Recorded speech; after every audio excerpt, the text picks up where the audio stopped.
Chapter 1173. There was one good thing. Supreme Alliance didn't disperse. That meant there was a chance. Feng Yi pushed the glasses on his face, looking very shrewd at this moment. Shui Yaoyao took the opportunity to walk over. Her first thought was to tell His Highness Jiao about her victory. Call back. Feng Yi paused, then shook his head. I can't. Shui Yaoyao still, not saying a word. Feng Yi glanced at her, turning to light a cigarette. After taking 2 puffs, he said, This time Little Spade contacted me. Yaoyao, it is highly possible that Little Spade won't be coming back for the competition. Even though it might affect your morale, it isn't a bad thing for you to know about it. Prepare for the Asian Cup seriously and don't think too much about it. Shui Yaoyao thought about it. I still have to wait for her to come back. Feng Yi's smoking hand paused and he smiled slowly. All right. It was just a word, it didn't matter if it was expectation. Regardless of when it was. When they turned back to look at the empty seat in the middle, there would always be a feeling of emptiness in their hearts. At that moment they would always think about what it would be like when the two of them were there. The clicking sound of the mouse was heard in the club for a long time. But there was no longer the youngster who liked to turn over and help you adjust the computer settings. Shui Yaoyao glanced up. She believed that it wasn't just her, everyone was waiting for the two of them, including their boss Feng. After the competition, Shui Yaoyao had to pack up. Since it was a live broadcast, she had to do a small platform Q&A session. There was a car parked outside the club. It was a top-notch car on the list, especially the color dark purple. The smooth lines made it look expensive. That car often appeared in some reports and most of the time, it was always related to some female celebrity. Which meant that there wasn't a single person in Jiang City who didn't know this car. The Jiang family. The driver sat in the front, seemingly waiting for someone. He tilted his head to take a look, muttering to himself, Why isn't young master out yet? In fact, young master rarely watched such competitions. Moreover, it wasn't a large-scale competition, it was a live broadcast. Even the arena was very small. The driver didn't understand why young master would go there. Could it be because of Miss? Thinking of this, a smile appeared on the driver's face. It would be great if it was because of the young mistress. The new madam had always been worried that the young master would dislike them, and the atmosphere in the house was never good. Indeed, young master used to dislike young miss no matter how he looked at her. But things were different now. The driver rolled down the window a little more. Inside the club building, the atmosphere at the scene was very lively. After all, Shui Yaoyao had won the match, so this was considered her home ground. However, there was one person sitting there. His entire body seemed to be frozen. There was no expression on his face. His eyes swept over the screen once again. It's playing back. Apart from the match just now, the replay also showed the scene of Shui Yaoyao being hugged and kissed after the match. In the video, the two of them were wearing the same uniform, pure black with the Supreme Alliance logo. They looked at each other and smiled. There was a lot of other content. How many times had she seen Coco beside her? The young master of the Wendy group was said to be an illegitimate child. None of the people Qin Mo had poached seemed simple. But that was not the main point. Chapter 1174. Jiang Zhuo clearly remembered that he had followed his father's instructions to bring her home for the festival. After all, it was the Mid-Autumn Festival. There was no reason not to have a reunion at home. He took time off to sleep and even moved the meeting to the next morning. But she told him that she had something to do that day and was busy. Jiang Zhuo didn't mind since he was only completing his mission alone. When he returned home, the atmosphere wasn't right. Perhaps those people thought that he wasn't willing to fetch her. But the festival went on as usual. But there was more food on the table that she liked to eat. Jiang Zhuo thought about it and took the food. He wanted to send it to her place. He would occasionally see news about this and knew that she was practicing to qualify for the Asian Cup. But who would have thought that before he drove into her neighborhood, he would see her sitting on a bench by the roadside, looking up at the sky, deep in thought. She looked a little lost. Just as he was about to get out of the car, he saw someone walk past her hand. The two seemed to have made an appointment. The person smiled and iced her with his hand. Then he handed her an ice cream cone. It looked like they were on a date. She sat in the same position, even her face was flushed. He could hear her laughter. Coco, thank you. If it wasn't for you, I would have spent the festival alone pitifully. When she said this, Coco even reached out to stroke the stray hair beside her ear, saying something like, As long as you're happy. Then the two of them sat together and went to play with a passing cat. They smiled and knew each other very well. At that moment, Jiang Zhuo's grip on the steering wheel tightened bit by bit before gradually releasing it. In the end, he didn't get out of the car or say a word. Instead, he took the opportunity when the red and green traffic lights changed to turn the car in another direction. That day, even he himself didn't know why, but he was very irritated. What did he mean by spending the festival alone pitifully? She was the one who didn't want to go home.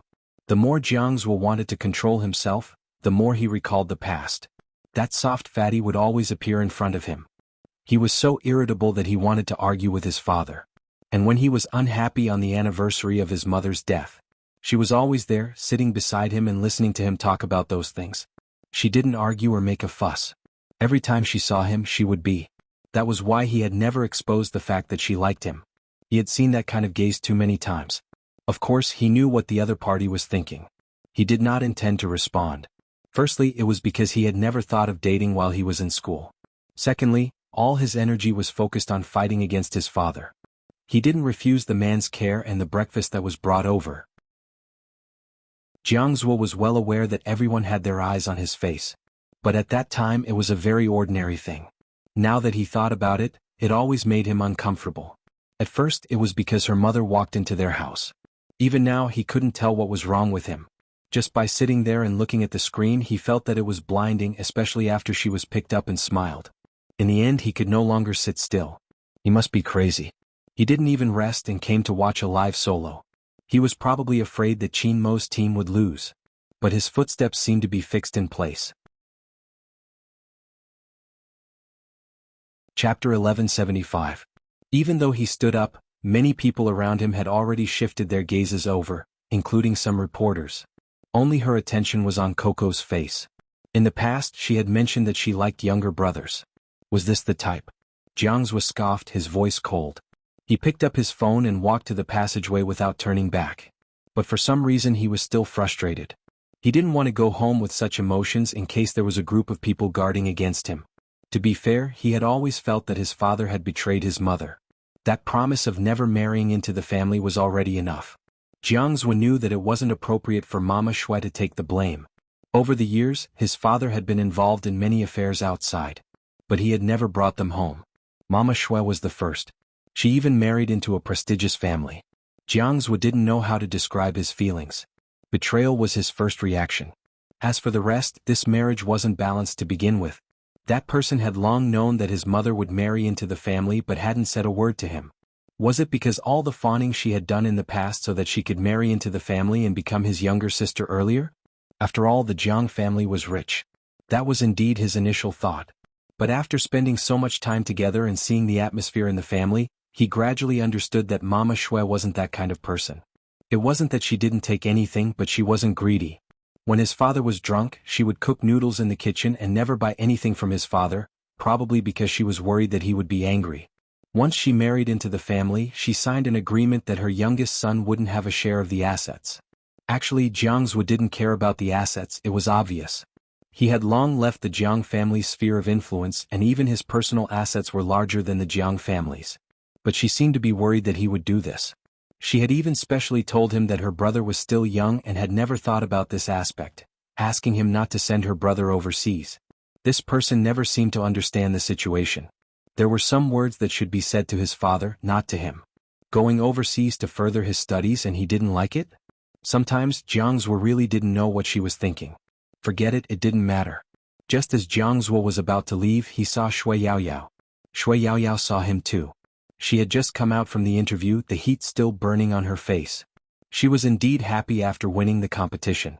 But Shui Yaoyao hadn't expected to see him here. The Jiang family shouldn't have invested in esports. Was he waiting for her? Shui Yaoyao paused and was about to walk. A chuckle came from the other side. Young Master Jiang. It was a female broadcaster. Recently she had been very popular on the internet. She was different from the others. Whether it was her looks or her style, she was very fairy-like. She was a beauty blogger. She was beautiful even when she was simple and elegant. That was probably why she attracted so many fans. Shui Yaoyao seemed to have understood something. She felt that if she went over now, she would probably disturb him, so she decided to wait here. The female streamer walked past her. She even had a nice fragrance. It wasn't very strong, but it was faint. It seemed to be his taste. Jiang. Chapter 1176. It should be a blessing to be liked by such a girl. And the two of them looked like a good match. Actually, after Shui Yaoyao had calmed down, she felt that he seemed to be very casual when it came to finding girlfriends. Or perhaps he had never acknowledged who was the real deal and had never put in any feelings, which was why he had always been like this. That was probably the reason. The girl today was worthy of being called a fairy. Shui Yaoyao thought that perhaps he would end his promise with her earlier. After all, that promise wasn't about self-respect no matter how she looked at it. Even if there was a girl he liked, he probably wouldn't want to mention it again. Shui Yaoyao looked up and landed her gaze on that face. That person was still so handsome that even the starry sky outside seemed to lose its color. He was different from the Almighty. Although they grew up together, their personalities were different. This person always gave people a cold feeling. Even when he smiled, he looked like a playboy. But looking at his side profile, there was something else. Because he probably didn't notice her. He turned his head, his long fingers flicking the cigarette ash, his voice carrying a smile. "What's up?" The female streamer was direct. "I always wanted to find a chance to treat you to a meal, to thank young Master Jiang for helping me out last time." "No need." It was two simple words, but his voice floated towards her. Shui Yaoyao felt that it wasn't a good place for her to stand. The middle of the corridor was too obvious. Most importantly, in her current position, she could neither retreat nor advance. He probably noticed someone else's presence. The female streamer looked in her direction, her lips curved into a smile, her face as white as water. "It's an esports player from our company. He just won a match. He's amazing. Young Master Jiang, do you know him?" Shui Yaoyao didn't expect that she would become the topic of conversation. At this point, she could only walk over. Wearing her uniform, she was much braver than before. "Brother." Yes, when Shui Yaoyao called out that word, she didn't have any barriers anymore. But Shui Yaoyao wasn't sure if he was willing to acknowledge her as his sister. As expected, when she called out, his handsome face was expressionless. His handsome face was expressionless as he turned to look at her. His eyes were so deep that it made her heart palpitate. "Brother?" The female streamer's beautiful eyes widened as if she had found out a secret. Even her expression became animated. "Yaoyao, are you young Master Jiang's sister?" Shui Yaoyao smiled, thinking that it was best not to answer. On the other hand, a bone-chilling voice came from the other side. "Not a blood relative." "Oh." The female streamer smiled. She had never heard of the Jiang family having a daughter. Shui Yaoyao was used to his denial. He didn't feel anything. She felt like she was unnecessary by just standing there. Coupled with the playful expression on the female host's face, Shui Yaoyao blushed. Luckily there was no one around. He wanted to leave but couldn't find a suitable excuse or opportunity. It was a very delicate situation. Shui Yaoyao thought that if they continued talking, she would take the chance to slip away. If she wanted to get out, she had to go in that direction. If she went in this direction, she would be retreating. Chapter 1177. Right at this moment, a figure appeared in front of them. A silhouette appeared in front of her. Before his face could be seen, his voice was heard.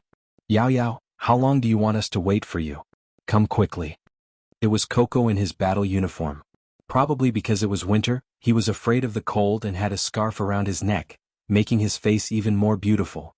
Originally, Coco had only wanted to greet her, but after seeing so many people, he paused and walked over. He arched a brow as though asking what's going on. Shui Yaoyao reacted quickly as though she had found her savior. She held onto the cat-like youngster's arm. "Did you wait too long?" In fact, they interacted like this in the team as close as siblings. "Nonsense, I'm starving. If you don't believe me, listen to my stomach." When Coco pouted, he didn't look annoying, instead he looked cute. "But I told them to wait for you, everyone is outside now." Shui Yaoyao turned to Jiang Zhuo. "Then we'll leave first." With that she paused. "Have fun." The last 5 words were directed at the female caster. She smiled elegantly, the beauty of a Jiangnan girl, full of immortality. "Okay, bye." On the other hand, Jiang Zhuo was expressionless and cold, as though he hadn't heard her. Regardless, it was good that she left. This was Shui Yaoyao's first breath of relief after leaving. Coco frowned. "Why do you look as though you were a third wheel? Are they dating?" "Shall lower your voice." Shui Yaoyao replied. "I'm not sure.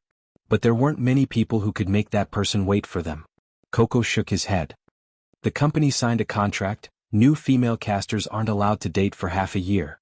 They aren't even allowed to date." Shui Yaoyao arched a brow.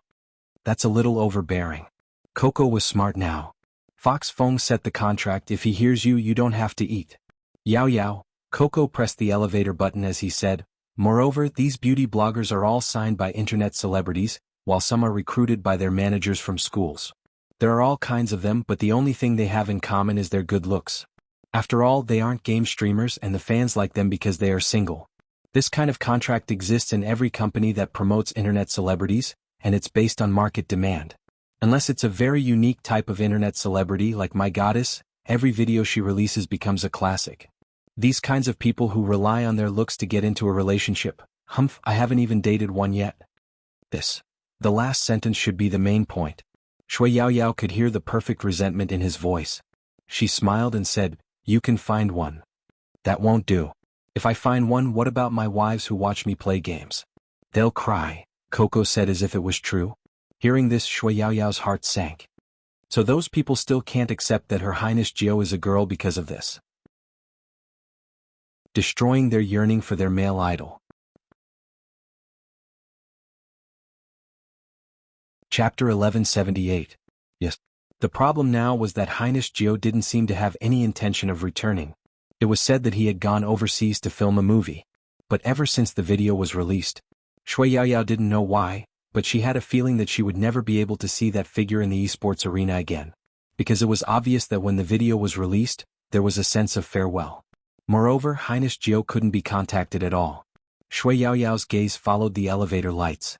She didn't notice anything else. Jiang Zhua, who was still standing in the long corridor, gripped his phone tightly. There wasn't a single reply to the message he sent. The female caster was still standing beside him, her smile still on her face. Young Master Jiang, do you want to walk around my workplace? He had helped her previously at the table and seemed to be very interested in their club. This time she had the chance to be alone. The female caster had to admit that she had long been moved.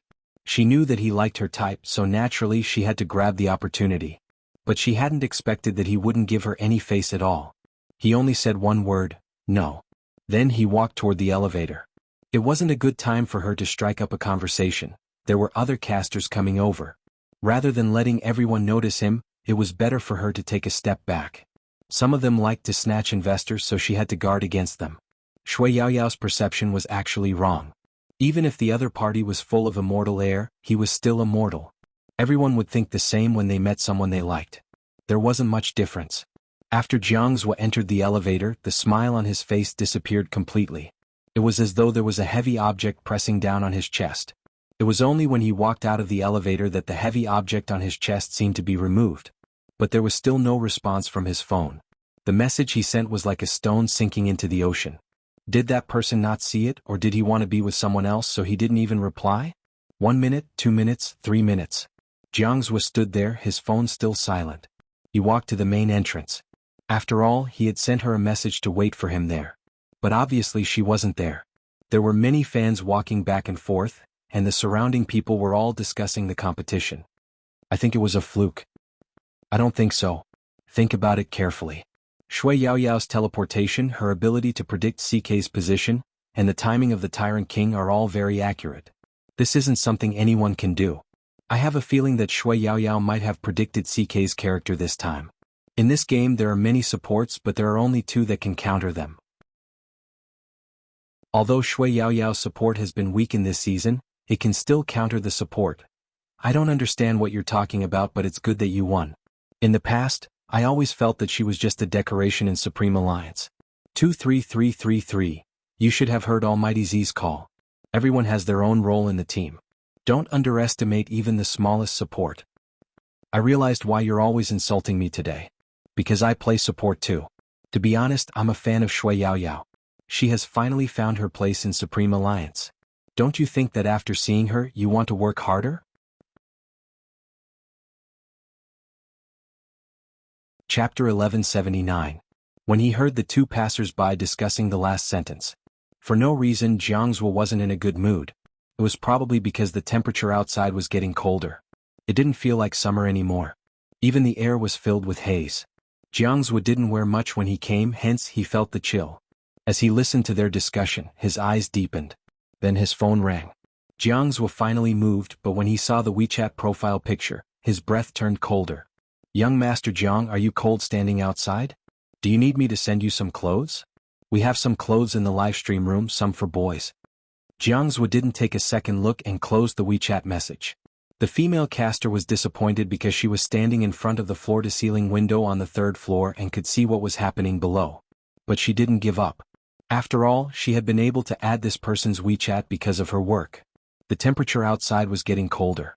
In fact, it hadn't been long since Jiangzhou sent the message. But this time Jiangzhou lost all his patience. With a cold expression, he stuffed his phone into his pocket and walked in the direction of the car. The driver was surprised to see his young master return alone. After all, he was here to meet Missy and bring her home. Why was he alone? But as a driver who had been with the Jiang family for many years, he knew what he should and shouldn't ask. It was still noisy outside. Even if it was a small-scale solo competition, there would be a group of people watching. Most of them were young. After all, Hero was much younger than Final Fantasy and standalone CS. It was normal for there to be some noise. Jiangzhou turned a deaf ear to all of this, including the names of the two people. He leaned against the back of the seat and tugged at his collar, allowing Uncle Wang to drive. At this location and time, there would definitely be a jam. The car couldn't move and could only wait for someone to pass first. Under such circumstances, Jiangzhou rolled down the window. He wanted to take a breather, but he inadvertently glanced at the two people in uniform not far away. In an instant, he didn't know what was going on. His heart suddenly ached. It wasn't that she didn't have time to reply to his message, but she probably didn't want to. After all, she had never acted like this in front of her. She turned her face sideways and put the earphones in the boy's ears.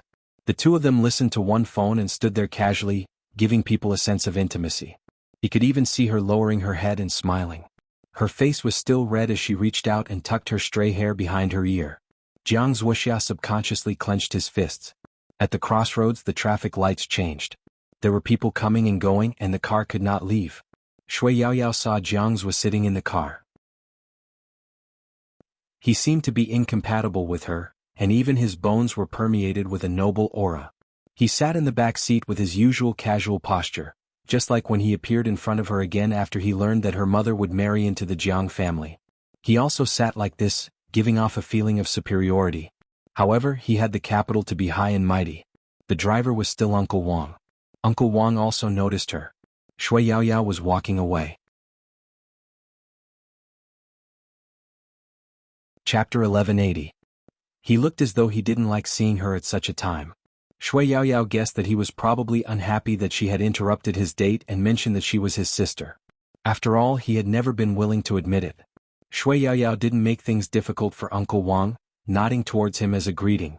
Her retreating made Jiangzhou even more frustrated. Fortunately, he could still control himself. Even if he really wanted to ask her how he, Jiangzhou, was lacking compared to a boy. Did she know how cold it was outside and how long he had waited for her? As the car moved, the questions disappeared. Coco noticed Yao Yao's gaze following the car and glanced over, his gaze clean. What are you looking at? Young Master Zhang's car. I wanted to greet him. Shui Yaoyao turned over. We seem to have interrupted his date just now. He doesn't look too good. He must be unhappy. Coco scoffed, the arrogance of a cat. Then let him be unhappy. Did he forget that you are his sister? Shui Yaoyao waved her hands. It doesn't count if I'm not his biological sister. Even if I'm not his biological sister, I should give in. Coco pulled his rabbit over. You're our sister Yao. Shui Yaoyao glanced at him, replying slowly, I remember I'm a month older than you, young man. *CK, why do you have to be so clear? This song is really nice. I'll use it for the background music in the next live stream. Coco cleverly changed the topic. Shui Yaoyao didn't continue, turning to ask, didn't you say you were waiting for me? Where are the others? Fox Feng is probably held up. Uncle Ian and the rest are in the car. The only ones who aren't in are Lin Feng and Yun Yun. Uncle told us to wait for them here. Coco paused and said meaningfully, I have a feeling that the two of them want to talk about something alone. Otherwise, why aren't they out yet? Shui Yaoyao choked, but even she could sense that the relationship between Almighty Lin and Almighty Yun was different from before. Was it true that they were a couple? She could only ask this question with her eyes. Coco bit the rabbit ear in his arms and muttered, how scary, I'm the only straight guy left in the team, this will cause misunderstandings. Shui Yaoyao. To be honest, you're the one who looks the most like a gay in the team. However, it did take quite a long time. Shui Yaoyao took out her phone to check the time. Unexpectedly, when she turned on the screen, she saw 2 WeChat messages in silent mode. They were all sent to her by young Master Jiang. The first was position. The second message was 3 words, "Come here." The message was sent 20 minutes ago. 20 minutes? At that time she seemed to have just gotten off the elevator. Shui Yaoyao looked up at the main entrance on the west side.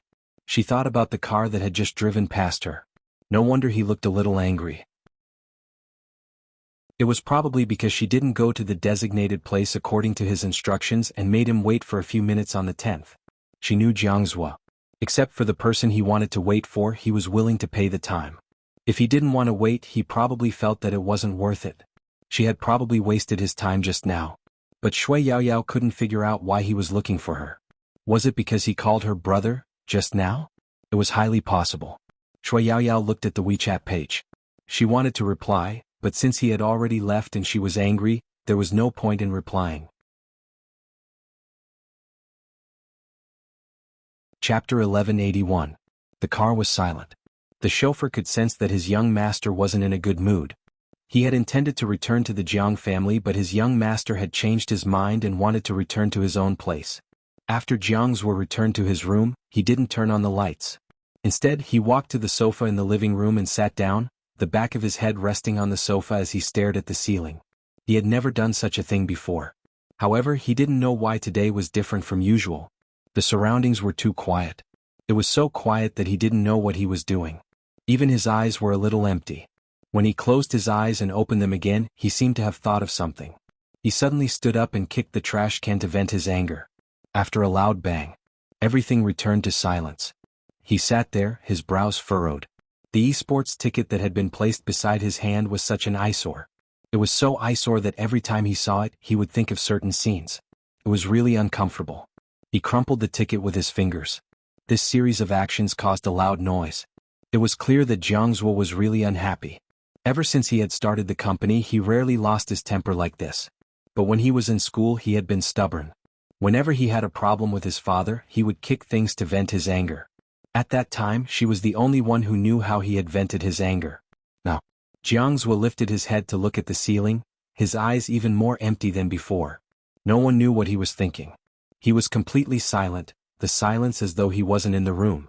The crowd outside the entertainment department was almost gone. Coco and Shui Yaoyao were in their uniforms, leaning against the wall as they waited. "I'll send them a message." In the end, Coco couldn't take it anymore, his fingers typing on his phone. At this moment, Yun, who was held up by the media, mainly because his return was a hot topic. The platform would definitely interview as many people as they could. Lin Feng sat in the lounge waiting. He felt that it was taking too long, so he opened a game on his phone. Because there was only a glass door, the soundproofing wasn't very good. He could still vaguely hear the interview question. "Why did you decide to come back? I heard that once Almighty Yun missed his school abroad, it would be hard to get in again. They've reserved a spot for 3 months. If I don't come back to be with my Supreme Alliance teammates, I'll probably have regrets for the rest of my life." Yunhu paused. "Compared to my studies, there's someone more important to me here." Damn. This was Lin Feng's first reaction.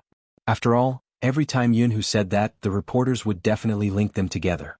As expected, the interviewer's voice rose. "Could the most important person be our Lord Lin Feng?" Lin Feng reached out and rubbed his ears. There was really no creativity in the interview at all. Yunhu was very cooperative. "MMH," he replied. "Everyone in the team is important. Almighty Yun is being bureaucratic again. All right, I won't waste any more of Almighty Yun's time. Master Lin Feng should have been waiting there for a long time." When Lin Feng heard this, he thought to himself, "You've finally found a topic to write a couple about, right?" Indeed, the topic of the CP would definitely be read more than the news of Almighty Yun returning to China alone. The interview was over.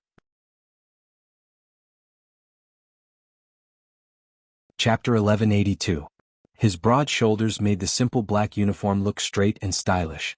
It was no wonder so many people wanted to interview him. Lin Feng stuffed his phone into his pocket and was about to stand up. The person who was walking over suddenly bent down and landed in front of him. He placed his left hand on the chair he was sitting on and said slowly, "Why, are you in a hurry?" In an instant, Lin Feng seemed to be enveloped by him. The man's beautiful chin appeared in front of him, accentuating the black uniform. He felt that the distance was a little too close. He adjusted himself instinctively and wanted to stand up. Nonsense, of course I'm in a hurry. Coco and the rest have been waiting outside for a long time. They even sent me a message. Let's go, let's go. With that, Lin Feng took a step forward. Wait a minute. Yunhu spoke again, his tone calm. Ever since I came back, you didn't seem to express anything. Express anything? Bring him out for a meal or a night at the internet cafe. This was just the beginning. Lin Feng was still standing there thinking. Yunhu had already stretched his hand out. Lin Feng didn't know what he wanted to do or if he was crazy. He leaned forward and fiddled with Yunhu's arm. In that instant, the aura from his body intensified. Lin Feng said, F***ck, what exactly do you want to do? There was a hint of laughter in his tone. Basically, when guys got along, they would have a catchphrase. What? I'm scared. Yunhu was still adjusting. His beautiful brows arched slightly as he moved both of Lin Feng's arms into a perfect arc. Lin Feng smirked. I'm scared. Let me tell you, I have fans too. That's right, you have many fans, almighty Lin Feng. When Yunhu said this, his tone was calm and obviously playful. A word rolled out of Lin Feng's throat. He chuckled and scolded, Scram. After a trip abroad, did he not even know how to speak properly? And what was he trying to do? Lin Feng lowered his lids and looked at his posture. He didn't know that his breath was already on Yunhu's neck. He still felt uncomfortable and wanted to move. This was a little too close. But he pressed down on his wrist. Then Yunhu bent down and crawled in from the bottom up. His entire body appeared in the arc formed by his arms. Lin Feng's head was still lowered, and the other party's actions caught him off guard. Even his thin lips touched the other party's ear. The cool sensation was soft and scary. Holy **T, what kind of position is this? Also, did he kiss Yunhu's ear just now? Lin Feng's eyes widened. His first reaction was to turn his face away. Otherwise, who knew where his lips would touch? Really, your sister? Lin Feng's heart clearly couldn't calm down. His lips still lingered on that unusual feeling. Although it was cold, her lips felt a little hot. She didn't know why. Lin Feng clenched his fists tightly. Even his fingertips felt intense. **ck me. Calm down, it's just a touch, a light brush, it shouldn't be a big deal. Lin Feng coughed lightly. Chapter 1183. In an instant, Lin Feng's face turned red. **ck, did your language teacher teach you? Do you know how to use adjectives? I just touched you, that's a touch, bro. Lin Feng had never felt so awkward before. Oh, Yunhu replied nonchalantly. Then he laughed. His laughter seemed to travel from his ears to his heart. The two of them were really too close. This kind of posture. Lin Feng wanted to explode again. He inhaled deeply. Also, what are you doing? It would be weird if I didn't touch your ear while hugging you. That's right, Yunhu had made a circle with his hands before going in. They were so close that Lin Feng was hugging him. Because they were so close, Lin Feng could even feel the rise and fall of his chest when his heart beat. He wanted to let go, his scalp tingling. It was all because the man's hormones were too strong. Yunhu wouldn't give him the chance. He hugged him like a good brother. Then he lowered his head and whispered into his ear, Why? Didn't you cry when I went overseas? Now that I'm back, I'm hugging you to comfort you. Lin Feng couldn't find fault with Yunhu. After all, the hug didn't have any meaning. Lin Feng pushed him away. Comfort my **, I don't need it. If you mention the airport again, I'll blacklist you. Did you hear me? Didn't I say that I have fans too? I'll get my army of fans to destroy you. You're amazing. Yunhu was still laughing after being pushed away. It was a natural interaction. But as for why Yunhu took the opportunity to do something, only he knew. After leaving the country, Yunhu's thoughts changed. In the past, he was afraid to express his thoughts because he would hate him so much that he wouldn't even want to meet him. Now Yunhu only had one thought, to turn him gay. So what if he was straight? He didn't think about it, but it didn't mean that others didn't. Yunhu gradually understood that it was one thing to convince him in his heart, but it was another thing to watch him walk closer to someone else and be unable to control himself. Since Supreme Alliance could be reformed, nothing was impossible between the two of them. Even if it was impossible, he would make everything possible. Lin Feng didn't know what Yunhu was thinking about. He just felt an indescribable heat from the small space they were in. Damn it, was today's weather forecast a lie? Didn't he tell them that the weather would turn cold after autumn? He even reminded them to wear more clothes? Why is it so hot? Lin Feng turned his head away. After putting some distance between them, he felt much better. Go down. Yunhu's voice came from behind him. Lin Feng replied with an N. Both of them were wearing black uniforms with silver logos. No matter how one looked at them, they looked cool and dashing. There were still fans waiting outside. Indeed, the reason there were so many fans at the venue was because Yunhu was back. They wanted to take a look, which was why they hadn't left yet. Lin Feng hadn't expected there to be so many people there, and they were all Yunhu's fans. He arched a brow. When the fans saw that the two of them came out together, they cheered even more.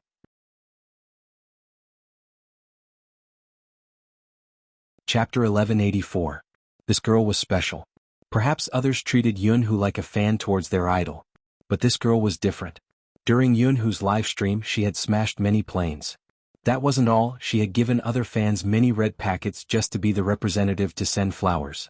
The atmosphere was just right. Sometimes, the hearts of fans were really strange. They felt that no one was worthy of their idol, but when they received something substantial, they would gradually change and lean towards the person who gave them benefits. After all, idols were untouchable and the girl was by their side. Most importantly, she was beautiful and rich. Hence, no matter what she did, they wouldn't think it was too much.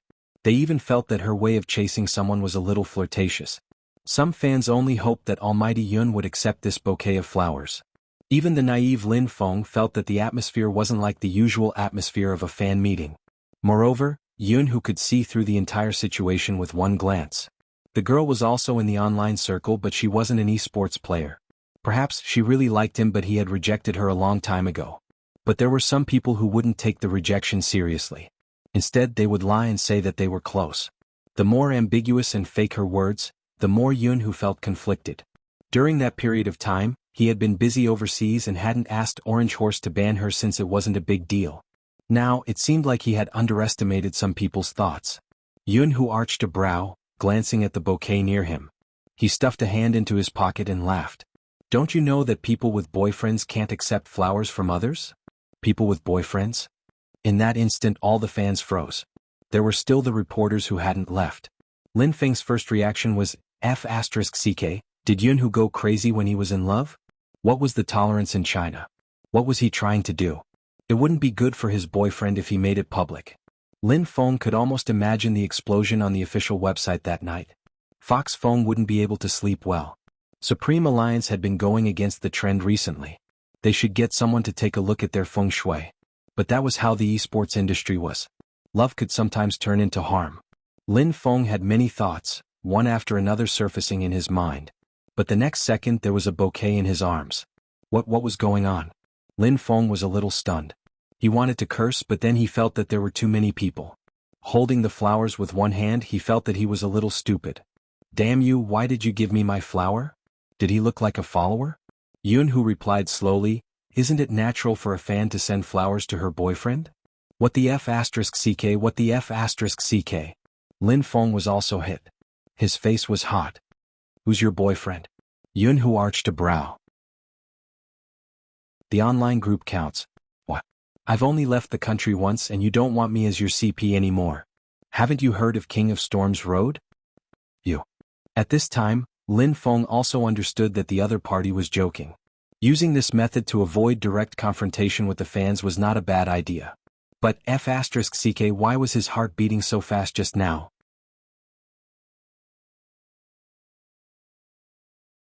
Chapter 1185. It's nothing, it's indeed King Feng Yun. I'll accept the flowers from the one below, Lin Feng said, reaching out and placing his arm over Yunhu's shoulder. Both of them broke into smiles, unbridled, allowing the reporters to take photos. The more they acted like this, the less people would think there was anything going on between them. Being a couple wasn't a big deal in the esports industry, it was often used as a joke. Only the girl felt a little uncomfortable in her heart, but she didn't show it on her face. She looked at the two of them and lowered her head to send a message to a few other fans she was close with. They can't really be together, right? Impossible, it's a joke. Even if they are together, it doesn't matter, I'm a fan of this couple. The girl raised her hand. It's nothing, I just feel a little disappointed. That's true, Almighty Yun actually gave your flowers to someone else after receiving them. I feel like the two of you are too detached. Almighty Yun hasn't shown any response from the beginning. To be honest, I feel a little awkward watching you send flowers. How can you say that, isn't it because we like him? That's right. After listening to their conversation, the fourth girl didn't speak. Actually, she was a little confused. Back then, when she joined the chat group, it was because she wanted Almighty Yun to be better. Why did things change in the end? Unknowingly, someone had changed. She had been standing close to Almighty Yun, and judging from his expression, he didn't like the flowers, which was why she realized she had gone overboard. She had been clamoring for Almighty Yun to accept her as a friend since they were all fans and would join in the commotion. But thinking about it, what was the difference between this and forcing someone to marry Almighty Yun? If Almighty Yun wanted to date, he could do it himself. They were causing a commotion in a public place. Fortunately, Almighty Lin was there. It was a good way to divert attention. If not, Almighty Yun accepting the flowers would be on the news the next day. Now they were at the crucial moment of the Asian Cup. They were still thinking about private matters. Was this really okay? Who was the one who said from the start that if one liked an idol, one had to be closer to his work and stay away from his private life? Why did they forget why they liked him in the first place? Now, she actually wanted him to live according to her own imagination. That person thought about it for a moment and finally decided to leave the group. It wasn't because of anything else, but because she didn't want to become a person that even she didn't recognize in the end. On the other side, Lin Feng's hand was placed on Yun Hu's shoulder. He was very adept at dealing with the media. However, the warmth on his face couldn't be deceived.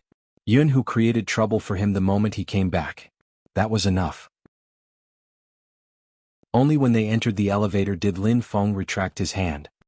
He coughed and looked at the flower in his left hand. He wanted to return it to its owner.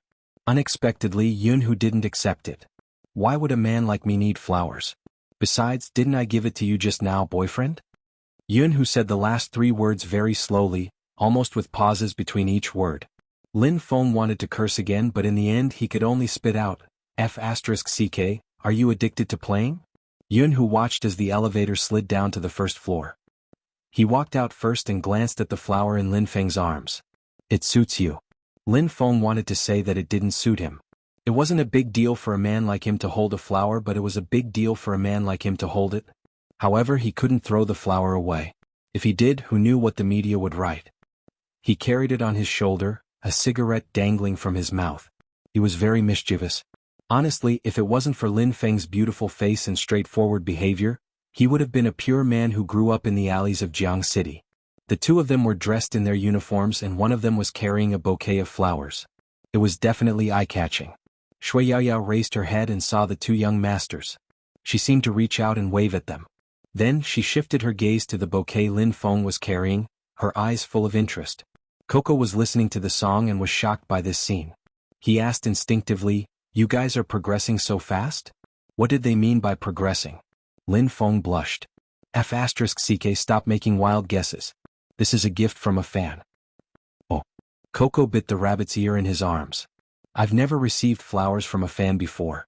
Almighty Lin Feng, can you explain why Almighty Yun is written on the bouquet?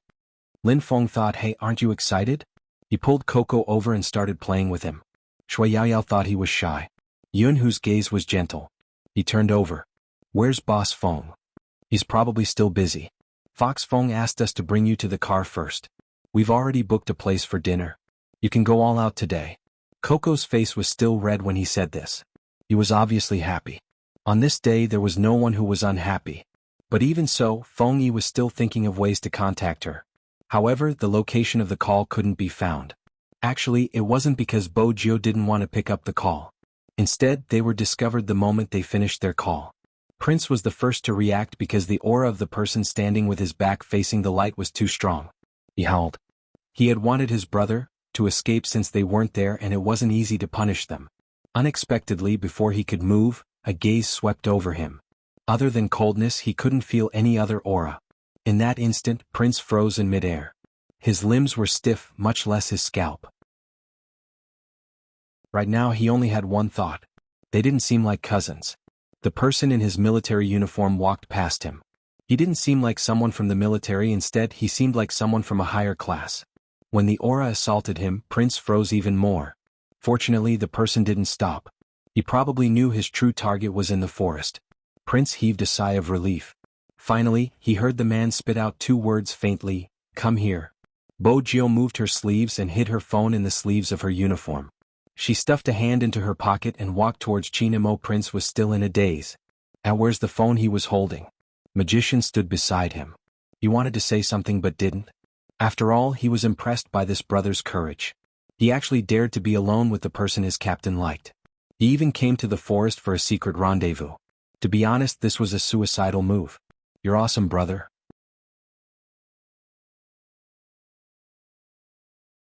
Chapter 1186. Very quickly, his premonition was proven true. The person behind him spoke with a unique indifference and nobility. Hand him over to the old general and let him handle it. Yes. Magician started to lead him away. Prince's eyes widened. F***ck, why did everyone know about his sudden appearance? Stop joking, he had already informed his uncle. Even his uncle wasn't sure which team he was in. What exactly was going on? Magician could tell what Prince was thinking from his expression. Brother, you're still too inexperienced. You're still young and inexperienced. Without the two of them, Chinamo glanced down at the person in front of him. Chinamo lowered his lids and looked at the person in front of him.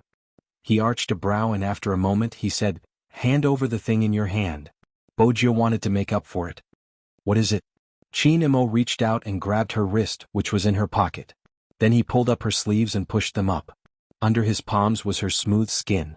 It was very warm, which made his gaze deepen. Bojio's face heated up. She wasn't sure if it was because of the coldness from his hand or because of her guilt. Since she knew she wasn't going to run away with the phone, she decided to be honest. "I didn't do anything to harm the team and I didn't contact Grandfather Butler. Regardless of who you contacted, you aren't allowed to bring any communication devices here." Chinamo took the phone out from her sleeves. He smiled, but the smile didn't reach his eyes. "You guys are really capable." It wasn't a compliment. Bojio felt that she had to push the blame away. Since Prince had the old general's protection, he shouldn't be afraid. It's mainly because of Prince's connections. That was the truth. Chinamo replied slowly. "Your friend will definitely cry if he hears that." Bojio replied honestly, "During a team battle, buying teammates is an appropriate way to ensure one's survival. It's also a strategy. What do you think are the chances of you surviving if you fall into my hands?" Chinamo asked coldly. Bojio coughed. "I won't do it a second time." Chinamo didn't reply. Bojio was about to move. Just then Chinamo spoke again. "Come over." "It's so close and you still want to go over?"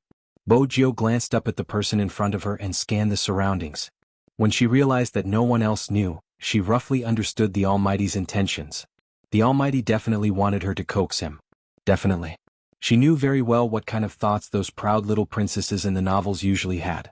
Bojio smiled. She opened her arms and hugged his waist. Even though her face was dark, there was an indescribable youthful energy around her. Chinamo paused. Then he reached out and hugged her. He was probably satisfied. His brows relaxed. The more she looked at him, the cuter he was. Bojio wanted to stretch her claws and take advantage of him since it was a rare opportunity. Who would have thought that before she could even move her hand, that familiar breath landed behind her ear? Unhurriedly he said, 10 laps with weights. Bojio. Wasn't he acting coquettishly just now? What dream are you having again? Chinamo pinched the youngster's face. He didn't use much strength. It was more like he was spoiling her, but his words had shattered her fantasy.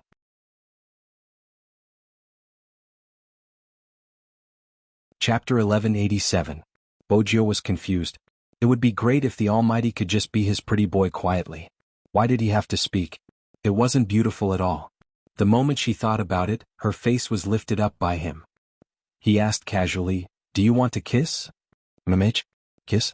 "No."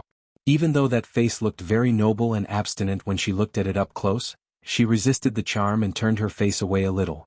But she couldn't avoid it. He looked at her for a long time, then his lips suddenly curled up. He lowered his head, and his deep gaze landed on her lips. Then he moved closer. His intention was clear. Bojio's face heated up from his breath. She stayed in that position and placed her lips on the corner of his mouth. It felt soft. He didn't move. He seemed to be allowing her to kiss him, a faint smile on his face. It was obvious that he wanted her to do whatever she wanted. Bojio arched a brow. Just as she was about to move, her waist was lifted. His lips kissed her lightly. It was so lingering that it made her heart tremble. When the numbness spread, her legs turned soft. Fortunately, he was holding onto her waist. The kiss wasn't fierce. It was gentle as though he was tasting something. Bojio's breathing was a mess. After all, the hand that went into her waist couldn't be ignored. When he saw her breathing on his shoulder, he let go and pulled a distance away from her. Wuxia thought that was it and was about to open her mouth. The next second he pushed her against the tree. He tilted his head slightly and kissed her. This time, it was so domineering that she couldn't resist. Wuxia felt as though her entire body was on fire. When her skin touched his fingers, the slight chill and numbness made her heart beat wildly. When it surged up from her tailbone, she couldn't bear the heavy burden. She felt the breath on her lips. It was so hot and tempting. Hence, her thoughts were burned away. Her body trembled in his arms.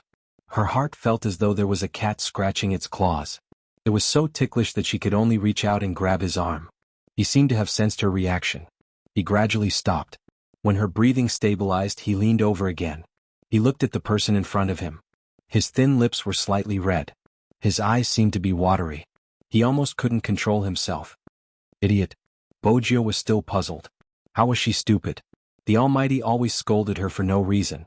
Whenever he was arrogant, he would be like that. Why are you so good looking? Just looking at you makes me want to kiss you. His fingers touched her face again. Their breaths were still together. After being kissed again, Wuxia felt that the Almighty she had managed to woo was exceptionally sweet. He even knew how to praise her. He stretched out his arms and hugged her with a devilish look on his face. Chinemo didn't reject her. He unbuttoned his military jacket and pulled her into his arms. His well-defined chin rested on the youngster's head. He had probably given all his patience and gentleness to one person. Even his back view seemed different from usual. It was very quiet because they were in the forest. Wuxia could hear the beating of his heart. His heartbeat was as urgent as hers. Gradually her strength lessened. Neither of them spoke. That was the feeling after falling in love. It was as if the air was filled with the sweetness of lemon.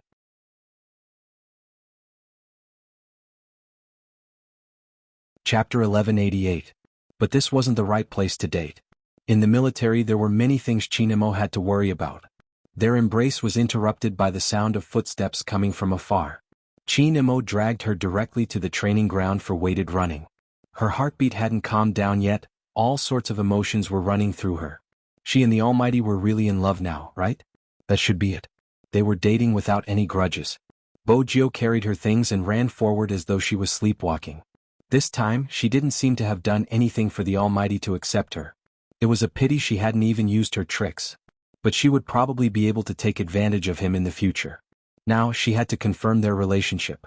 Once the overseas mission was over and she dealt with those people, she would find a chance to propose to the Almighty. Wuxia's thoughts were always far-sighted. She was different from others when she ran with weights. Her steps were steady and she was familiar with conserving her energy. Hence, from afar she was still a handsome youngster. But for some reason, her eyes kept glancing to the side. Her gaze swept past his perfect chin and landed on his thin lips, a layer of light. This was the kind of person who had kissed her just a moment ago. Wuxia blushed, her heart racing. She wanted to kiss him back but she didn't have the chance. Prince was basically done with his scolding. After he was brought back, he received the same punishment. The military intercepted their messages and knew they didn't send any special messages. But such a mistake still had to be punished. In the military, punishment wouldn't be spared just because of their status. As a depressed prince, he couldn't understand why the fellow who was running with weights was so happy after being punished. Since when did this person become so enlightened? Standing not far away, Chinemo, who was dressed in his military uniform, seemed to be laughing silently. Magician, who was walking over, was startled by the laughter and stopped in his tracks. What was going on? In reality, Chinemo was restraining himself since he couldn't be too obvious. Perhaps he didn't realize that the corners of his lips had never moved down. Magician felt his scalp go numb. He gulped and asked, "Boss, are you in a good mood?" The devil had never smiled in such a way before. It was a piercing sight. He thought that the boss would just glance at him. Who would have thought that the answer he got would be a smiling N? Magician couldn't stand it anymore.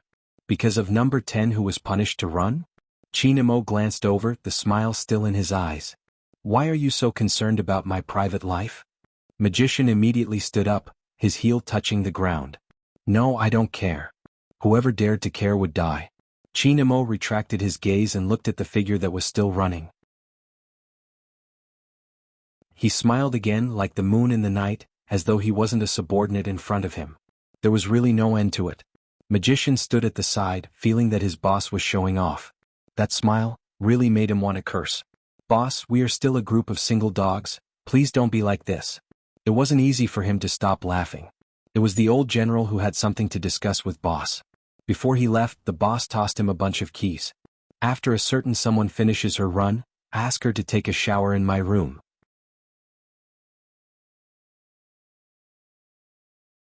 Chapter 1189. Prince was still oblivious to what had happened. When he saw the soldier leading him, he stood there motionless as though he had been petrified. His expression was hard to describe. Prince was wondering if he should continue running since it was lonely without anyone watching him. Magician couldn't care less about this crown prince. His boss had actually asked number 10 to go to his room to take a bath? It was like a bolt from the blue. Magician felt that he needed some peace and quiet. It was obvious that his boss didn't intend to hide it from them, but it was only limited to their operation team. As for the others in the military, it was better not to know about their relationship. Magician's heart was tormented, especially when the youngster ran over with a thin layer of sweat. "Where's Captain?" Magician felt as though he had eaten too much, but he continued to hold onto the key, acting natural. "Number 10. Here." Bojio straightened. Even though her voice was lazy, she still followed the rules of the military. Magician turned. "Follow me." They would talk when there was only the two of them. Bojio arched a brow, following him. Prince was still running. He wanted to finish his run as soon as possible so that he could listen in. Everyone had a gossipy heart. Magician walked in front. He coughed lightly and lowered his voice. "Boss wants you to take a shower in his room." "All right." Bojio had a white towel around her neck. She laughed when she heard his words. Magician. What a torture. He was still the one passing the message. This reminded him of the times when he had been in junior high. The people sitting in front and behind him would always ask him to pass small notes. Honestly, didn't those in love consider the dignity of single dogs like him? It was obvious that Bojio couldn't be bothered with his feelings at this moment. Getting the Almighty was the happiest thing. When Magician turned back, the person behind him was still laughing. Really, he shouldn't have accepted this job. Magician paused. Don't be so obvious in the military. They were about to go on a mission and many people were watching their captain. Bojio smiled. Don't worry, I won't. There must be people asking about your relationship with Captain, right? Magician felt that as someone with experience, he had to comfort her. Bojio caressed her chin. Indeed. Then how did you answer? Magician thought to himself, this person should know his limits. Bojio lifted her lips, looking devilish. Family. 2 words. Magician was once again pinned to the ground. He shouldn't have asked such a question. He was practically asking for a dog to eat. Didn't he say that he had a sense of propriety? Bojio glanced at Magician's pale face and reached out to pat his shoulder. There are many types of family members, it might not be the type you are thinking of. But do you want to hear how I managed to woo the Almighty? Magician refused to listen further, putting on a dignified look. I'll give you the key, you can go yourself. With that he ran off in tears. It was too cruel. Bojio looked at the key in her hand. She turned it around twice, still not satisfied. She finally knew what it meant to like someone. Liking someone was when you wanted the whole world to know that you were together with him.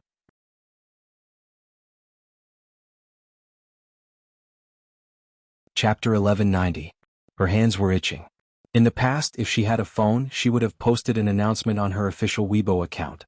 But now, without electronic products, she wasn't able to express her joy. The time on her wrist was still moving. Bojio glanced at it. There was still some time before the jungle PK. She walked around the side and towards the Lamborghini. At this moment, there wasn't anyone near the car.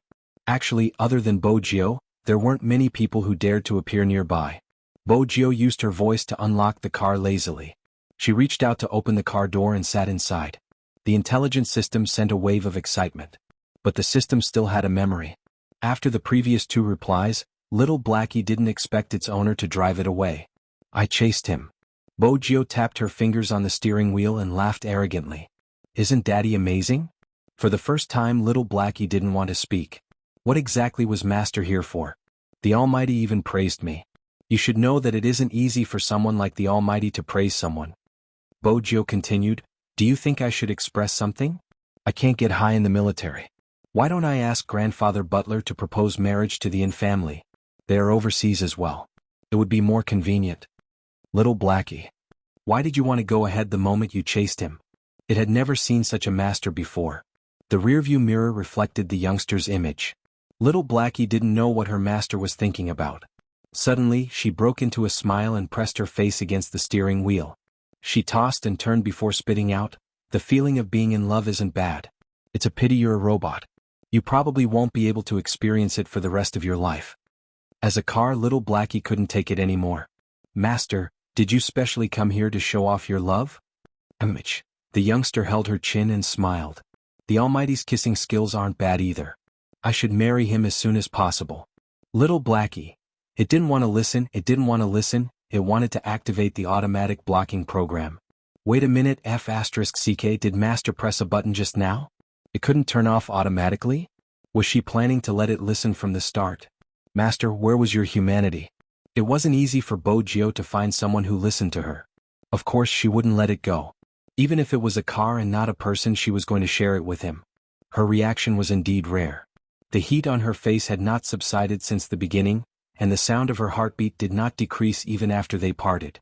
They had just met, but she wanted to hear that person's voice again. That person had many identities. He was an esports god loved by countless people, a young major general with excellent marksmanship, and an expert criminal psychologist. After these identities faded away, he had only one identity, her boyfriend. Her boyfriend. Just the thought of it filled Bo Gio with sweetness. Even her smile was clearer than usual. She lazily leaned against the seat, her arms casually crossed. Dressed in a black combat uniform, she still looked very handsome. She had the vitality of a young man, but she couldn't help but feel happy. Chin Mo couldn't hold it in either.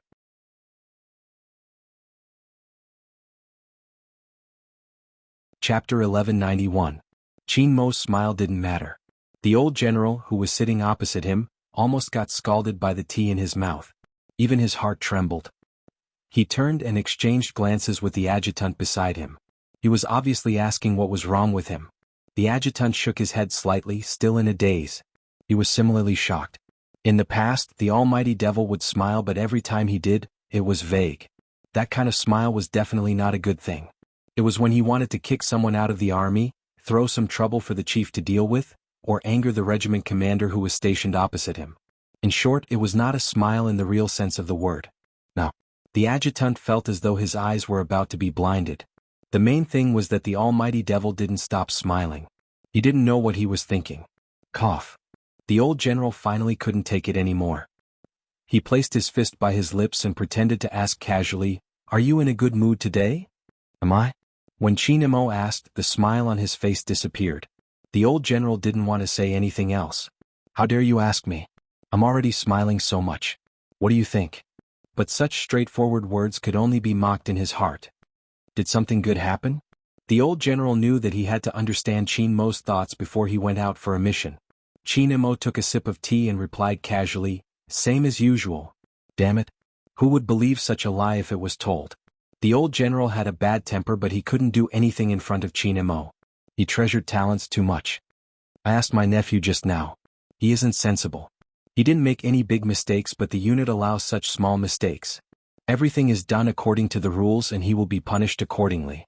After hearing the bureau chief's words, Chin Mo suddenly said, "A little." What? The old general thought he was using the opportunity to kick his nephew away. Honestly, it wasn't a big deal if he really kicked him away. The mission was too dangerous. Chin Mo's voice was calm. "Don't let him go to any small forest in the future. It will cause misunderstandings." The old general was confused. He didn't understand why he said that, but it was a small matter. "I'll get the adjutant to talk to him later. What do you think of his condition?" This was what the old general wanted to ask. Chin Mo placed his teacup down. "Very suitable." 3 words, no more, no less. The old commander had mixed feelings for a moment. Soldiers that Chin Mo took a liking to were always good soldiers. However, it also meant that he had to carry out that overseas mission. Chin Mo could sense the old general's thoughts. His gaze wasn't as bright as before. Instead, it was as dark as the night, giving off a sense of relief.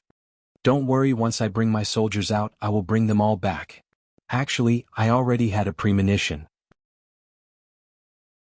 The old general laughed and sighed. "To be honest, I'm quite proud that our Yi family has such a soldier. Don't think that he's just a hooligan. He really likes to stay in the army. I've seen his information. You guys have a pattern in selecting people. When he finished close combat and came out of the army, a psychiatrist contacted him in advance. Yes. Chinemo didn't deny it. His psychological condition isn't bad. He has 70% more self-defense awareness than the other fighting champions. The old general smiled and said, "What exactly do you like about him?" "Skills and marksmanship. Of course, these aren't the main points. Most importantly, he gives off a feeling just by standing there," Chinemo said slowly. The old general hadn't expected Chinemo to pick his nephew because of his aura. Instantly, his interest was piqued. "What feeling?" "I'm rich, I'm the crown prince." Chinemo placed his teacup down. The old general choked with his words. This really wasn't a compliment? Why did it feel like this cold fellow was describing a nouveau riche? There are many people in the army, but once we are overseas, we need to consider all aspects. We need to pick the best out of the best. These people can't have a strong military aura on them. If not, they will be recognized the moment they disguise themselves. Their psychological qualities are even more important. After all, we are facing a hypnotist this time. Mercenary organizations also look at people's appearances. Chinemo looked at the old general. "Your nephew is smart, and with his unique aura, he is very suitable for this mission." The old general knew that the decisions of the personnel were approved by the higher-ups. "When exactly do we set off?" Chinemo's gaze was calm. "At 2 in the morning the day after tomorrow, the operation team will disappear from the army with the excuse of a military exercise. It's a level 1 overseas mission and it isn't suitable to expose your identity there. Hence, even the troops have to keep it a secret." "I understand, I'll arrange everything." At this point, the old commander raised his hand and patted his shoulder. "I'll leave ye long to you." Chinemo stood up and straightened his military cap. His gaze was dark and his reply was a military salute. On the other side, Bojio had changed into a new combat uniform after her shower. She had brought all the equipment and even her shoes had been changed to brown military equipment. A German military knife hung behind her waist. She was checking the ammunition for the last time. The ammunition wasn't real, it was specially used by the army for military exercises. If it hit someone, they would automatically be knocked out. But the impact was still there. It would hurt a little when it hit her face. She reached out and lifted the black mask on her face, successfully covering her young and handsome face. Only a pair of extremely dark eyes could be seen. At this moment, the sky outside had darkened. Bojio held her rifle with one hand and entered the forest from the back of the training ground. Other than Crown Prince, no one else had seen her whereabouts. Prince had been running with weights as punishment. When he saw the slender figure about to enter the area, he ran over and said, "I have a feeling that the devil is hostile towards me. Can you persuade your cousin? I'm just an accomplice and you're the main culprit. How am I supposed to eat if I have to run so many laps?" Bojio replied insincerely, "If you don't eat dinner you can lose weight. Also, you're thinking too much. Captain is so handsome, why would he be hostile towards you?" "How would I know?" Prince was puzzled too, but as a good roommate, he had to remind the youngster. "Pay attention when you go in. I think with that guy's sniping skills he might be hiding there and waiting to shoot you in the head. Alright, have you played online games before? You'll get lucky and get chicken dinner. That's the logic.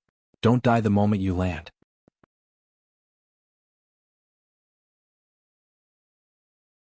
Chapter 1192. Stop bragging. You're younger than me. How can you be more experienced than me? Prince replied nonchalantly. Bojio shrugged. Without another word, she leaped into the forest. Her speed was shocking. The crown prince, who had just raised his head, swallowed hard. He had wanted to talk to the other party, but it was really annoying for him to run alone while carrying weights. However, this guy really didn't have much of a chance of winning against that team's sniper. The new sniper thought the same way. He had entered the forest earlier than Bojio. They had discussed and decided to enter from different entrances so that it would be easier to fight. That way no one would be at a disadvantage. But when he had sent the sniper in, his roommate had said, "Are you really going to fight him? Honestly, he's just a technical soldier. He can't be compared to you. There's no point in fighting him. It's purely to make him back off. It's also to let him know that in the last drill, he single-handedly defeated the team over there because of the sniper's cooperation. If this person doesn't even know these 2 points and stays in the army just because of his connections, there will be a lot of drawbacks when carrying out missions." Needless to say, the sniper was right. His roommate didn't stop him. The temperature in the forest was slightly lower than the training ground. It was because of the vegetation.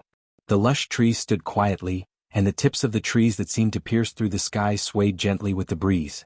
The exposed roots on the ground intertwined with each other and grew intertwined, like brown pythons entwining together, making love to each other. In the depths of the dense and serene forest, the sounds of birds and insects could be heard from time to time. It gave the originally dull forest a mysterious vibe. Bojio was dressed in the same color combat uniform. She held the rifle in her hands and bent her body to search for the best shooting spot. At this moment, the two of them didn't know that besides them, there was another group of mercenaries planning to invade from the north. There was this group of mercenaries because of the hostage rescue. It was all because of the hostage rescue.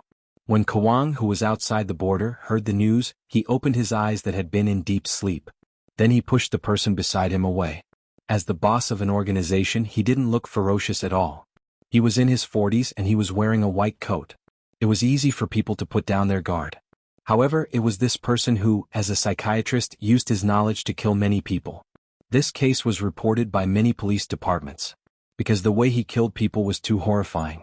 The reason why this person was special was because he had taught 2 students. No, it shouldn't be said that he taught her. It was because both of them had attended his classes. One of them was Qin Mo while the other was Fan Zibing, Fan Jia's brother.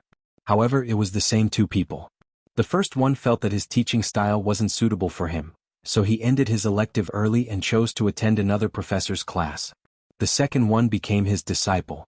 It had to be said that both of them were outstanding in the field of psychology. However, the former was still weaker than the latter. This had always been Kawang's evaluation. In his heart, a person without any weaknesses was the strongest. Although Qin Mo's aptitude was better. However, he was no match for Fan Bing.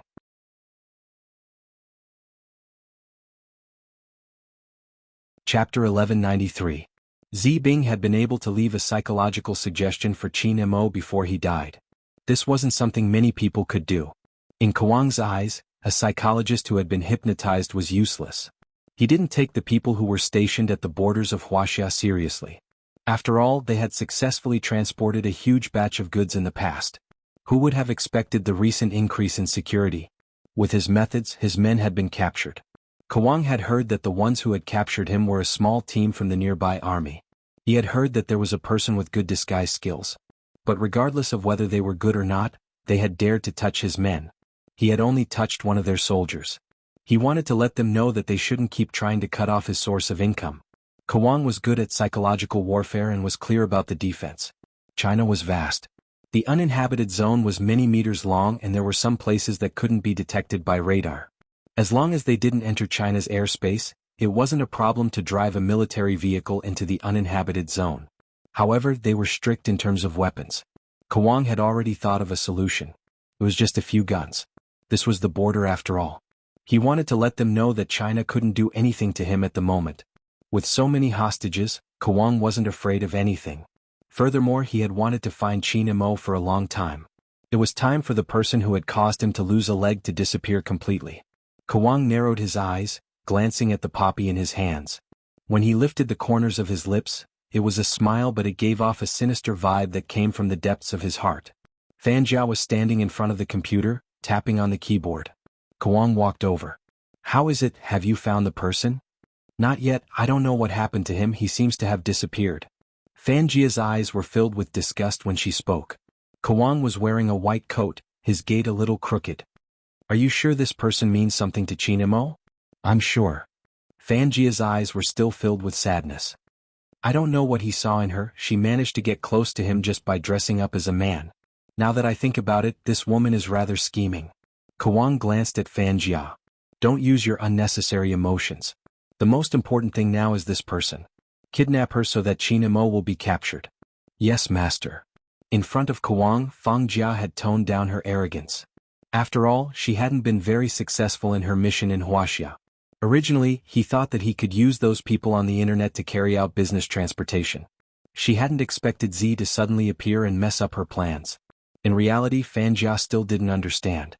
Wasn't Z supposed to be dead? Why did it appear in Wuxia? In the end, Master found a way to find Z's base. She still hadn't grasped the opportunity and let Z kill a few of her people.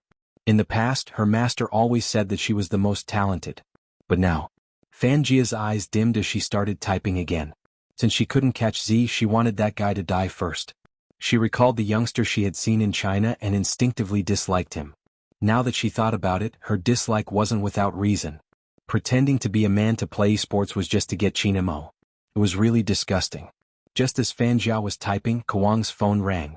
He turned his head, his voice calm. "Have you arrived?" "Yes, boss, it's very simple. The defense here isn't much." In the forest, an Asian man held a phone in his hand.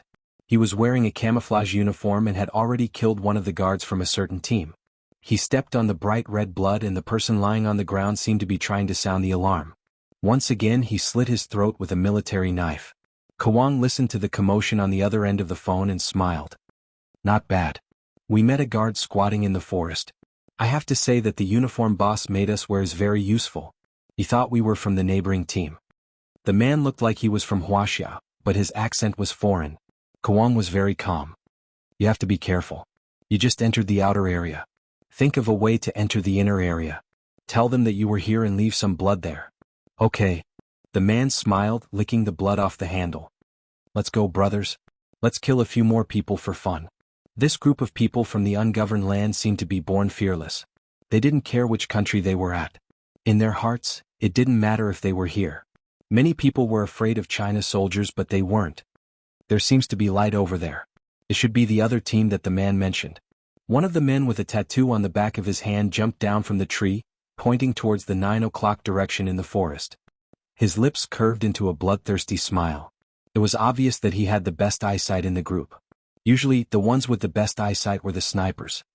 "What are you waiting for? Let's let them feel the aura of death." It was just a group of 5, but they were arrogant as they drove into the uninhabited area. Honestly speaking, they weren't weak, but they were relying on their geographical location. Regardless of how strong the Chinese soldiers were, they might not be able to catch them in the forest. It was a piece of cake for them to harass them, kill a few people and teach them a lesson. The sky darkened. In the forest, Bojio bent her back, her long legs moving forward skillfully.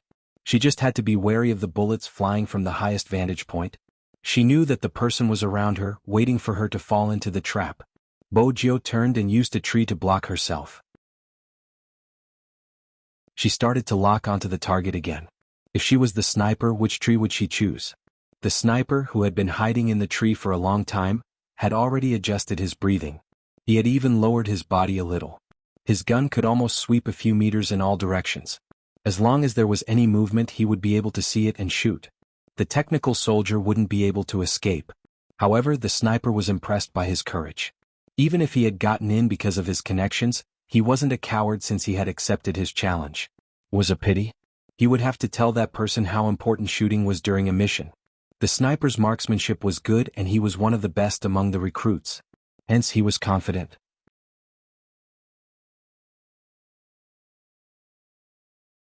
Chapter 1194. However, the newbie seemed to have forgotten something. A sniper was most afraid of being discovered and attacked from the back. Of course, most people wouldn't have thought of this. But Bojio was different.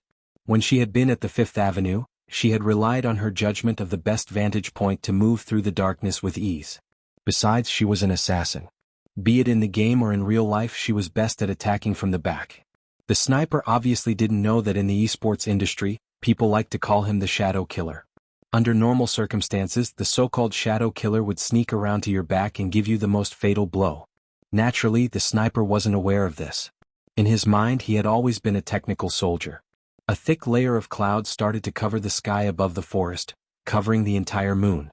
The night sky was as dark as ink. All that could be heard was the sniper trying his best to control his breathing. The sound was very soft and weak. It was a special adjustment made by the sniper to hide himself. He had his own calculations and his concealment skills were excellent. Indeed, Bojio didn't notice him. But when the youngster realized that he couldn't see where the sniper would cover him, he started to attack from the sniper's position. The wind in the forest was icy, freezing the air around him. There wasn't a single sound in the surroundings, other than the occasional chirping of insects. The sniper didn't move, observing everything in front of him. He might not be better than his opponent in terms of technique, but he would definitely be stronger in battle. Especially in such a forest, it wasn't just important to be familiar with the terrain, the natural conditions were also important. The temperature was cold today, making it hard for him to breathe. Besides, the quieter the surroundings, the more advantageous it was for him. That way he would be able to see even the slightest movement in the grass. Just as the sniper was thinking about it, he saw something moving in the bushes in front of him. He raised his gun abruptly, adjusting his shooting angle, locking onto his target and firing with unerring accuracy.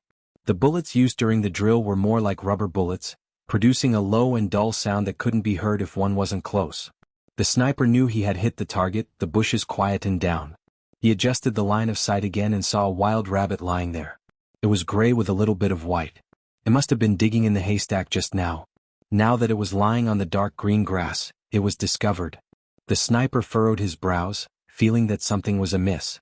He adjusted his direction and scanned his surroundings. There was nothing. He was probably making a fuss out of nothing.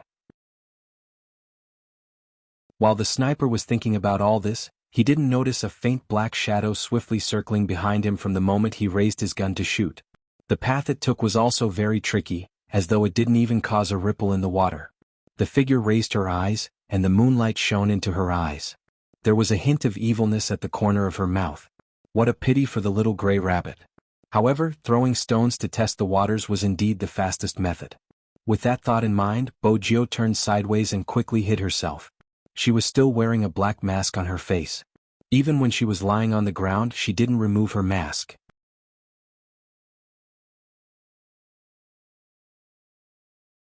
Chapter 1195. She tilted her head to the side, making one last adjustment to the distance.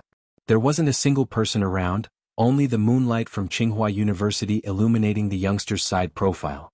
Her tall nose bridge and bright eyes seemed to be unable to be suppressed by the darkness. Bojio wasn't best at long-range shooting, but she had seen the Almighty's demonstrations. Breathing was important, but it was equally important not to shoot recklessly. The sniper on the tree still did not understand that once the sniper fired and missed the target, it meant that the battle was already over. That was because the sniper's greatest fear was to have his position discovered. It was obvious that the shot that landed on the gray rabbit had forced the sniper into a passive position. They were all from the military, hence they understood this point. Of course, the sniper hadn't expected someone to be lying in the bushes. He estimated the terrain and prepared to leave his current position. But at this moment, the first gunshot he had ever heard in his life rang out behind him. The speed was so fast that the sniper's eyes widened in disbelief. There was a flash of light. The sniper quickly moved his spear. But it was too late. The white smoke that rose from his body had revealed many things. Moreover, after he had been hit by the blank cartridge, he had felt a tremor and pain in his chest. If it had been a real bullet, his heart would have been blown apart. Did that person calculate that he would turn around, and that's why he shot down at this position? The impact from the blank cartridge caused him to take a step back. He had to grab onto the tree trunk to prevent himself from falling. It was a tricky angle. There was only a slight gap and he would have been killed in one shot. The sniper held onto the tree trunk, astonishment and shock filling his heart. He couldn't believe how the person had managed to find such an angle. Just because of a technical soldier? But the truth was that he had been killed in one shot. He hadn't been able to react in time. He hadn't even considered the possibility that the person had predicted his position and moved behind him to ambush him. He had been like a ghost in the night, silent. If the person hadn't fired at him, he wouldn't have been able to detect his position. This feeling made the sniper feel like he was really on the battlefield. It was over before it had even begun. If it was on the battlefield, he knew very well what it meant for their team's backline sniper to be eliminated like this. This meant that his blind confidence would kill his teammates. He thought he was aiming at someone, but in fact he was already being aimed at. It was said that shooting was the key to becoming a sniper. In fact, a good sniper tested too many things such as a stable mental state and an analysis of the situation. However, he did not manage to do all of this today. The sniper froze on the spot, his entire body numb and stiff, as though he had lost all his strength. He leaned back against the tree trunk. Thinking about how terrible his previous performance was, he felt his face burning. He didn't even know what kind of situation his opponent was in, yet he could easily make a judgment. The facts proved that even if number 10 had connections, he was also capable.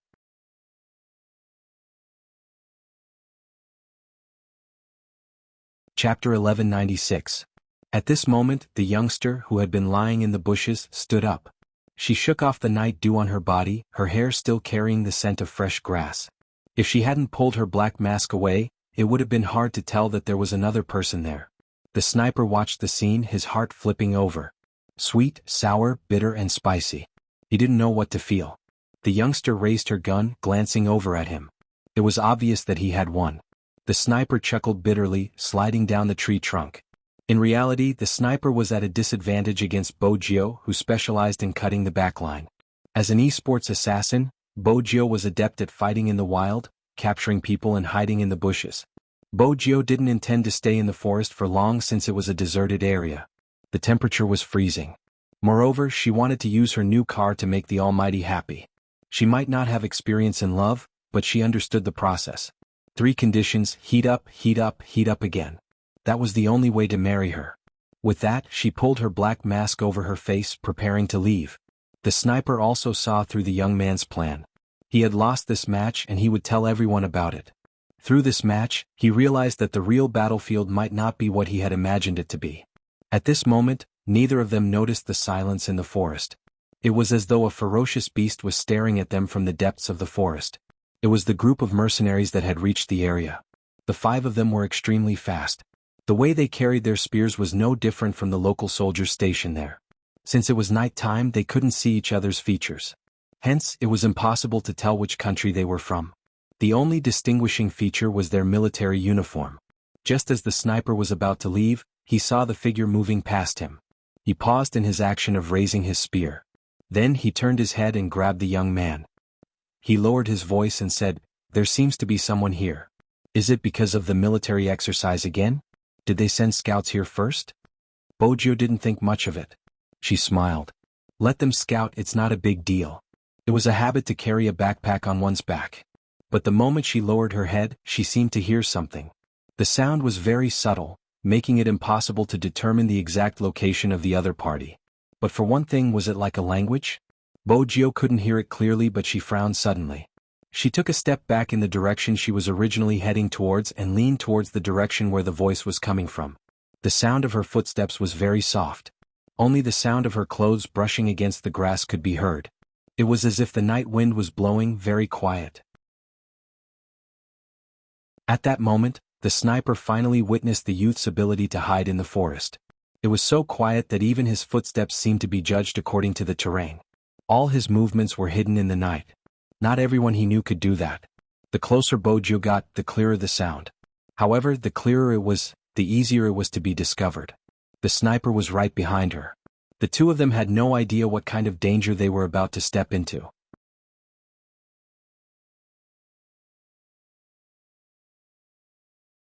Chapter 1197. Bojio tilted her body and bent her waist slightly so that she could hear the sound more clearly. But what came faster than the sound was the sudden smell of blood on the tip of his nose. That's right, it was the smell of blood. Logically speaking, there shouldn't be any smell of blood here since they were using rubber bullets. It wasn't possible for them to cause any injuries. Bojio's frown deepened.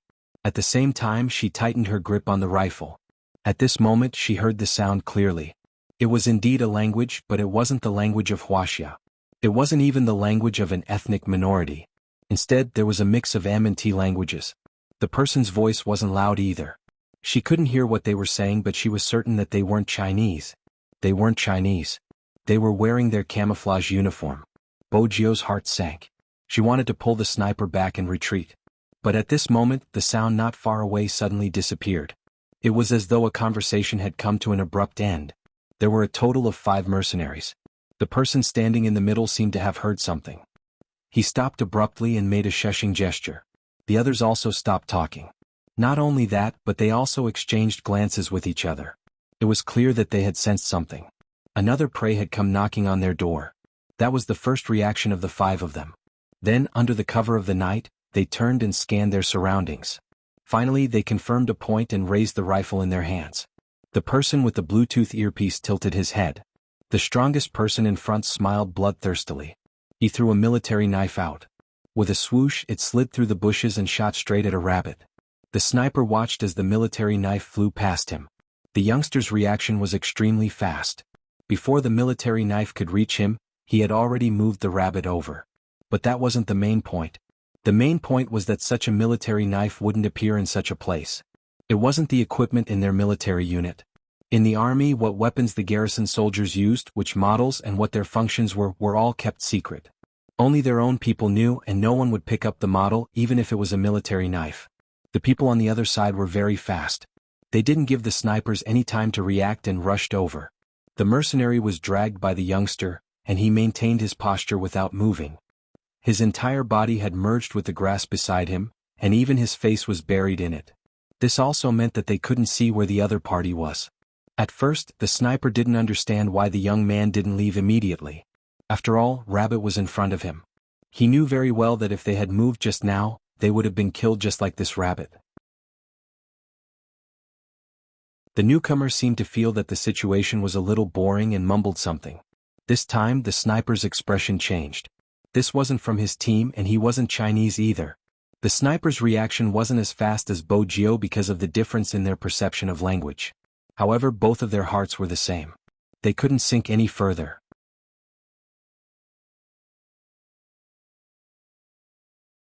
Chapter 1198.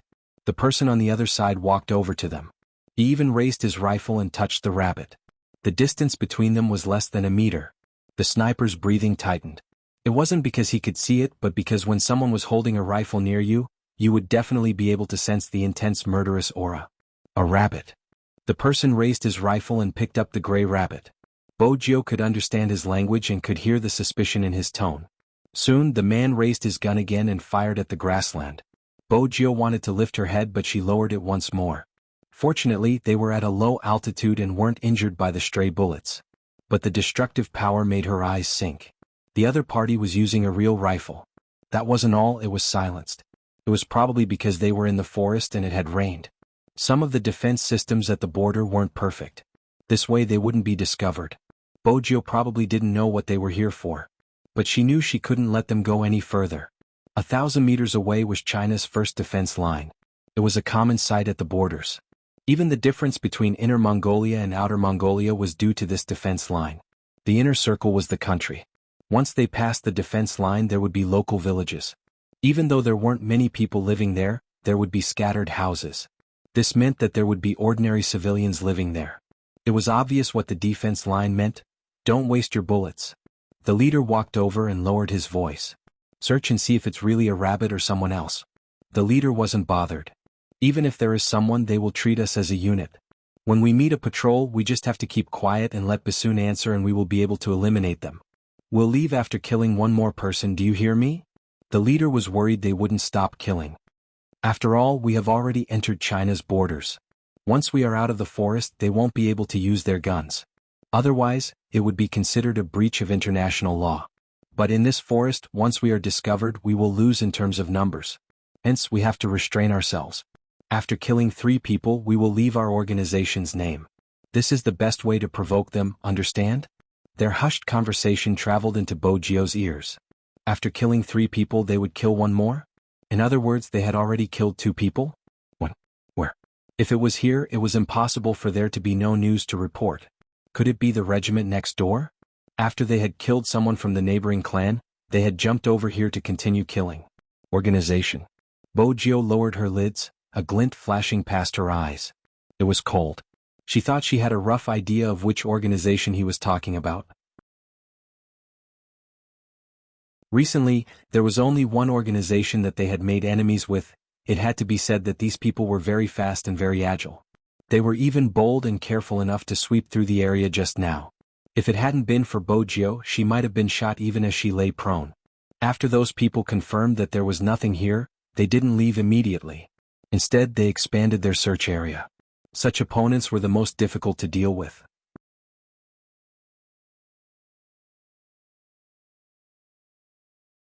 Chapter 1199.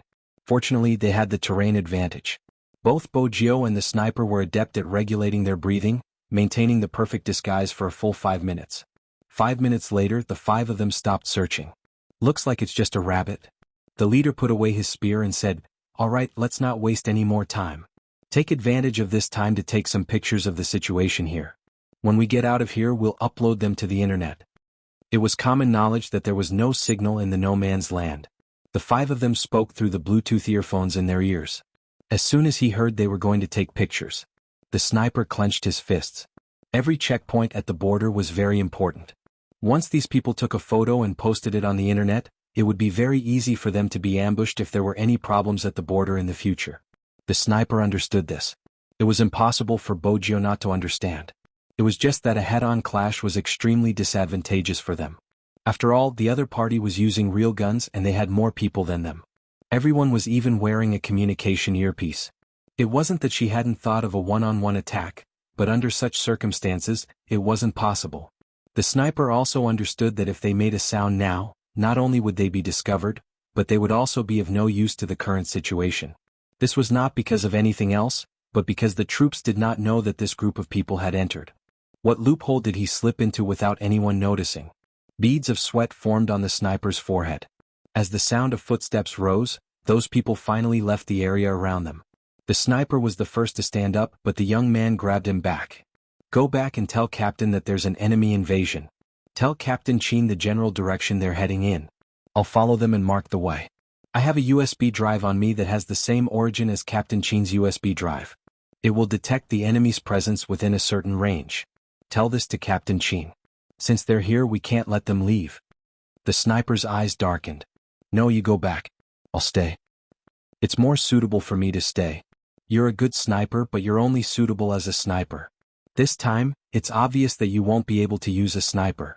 I still have some dry goods in my bag that can be put to use. I hope that you can rush back to the base as soon as possible and inform Captain Chin. Now that the two teams are connected, they might not be able to gain any advantage here. These people will run to the next team. We can't let them roam around our base as they please. As an assassin, she had always treated the wilderness opposite her as her home. How could she tolerate some people killing their people and taking photos of them in her own territory?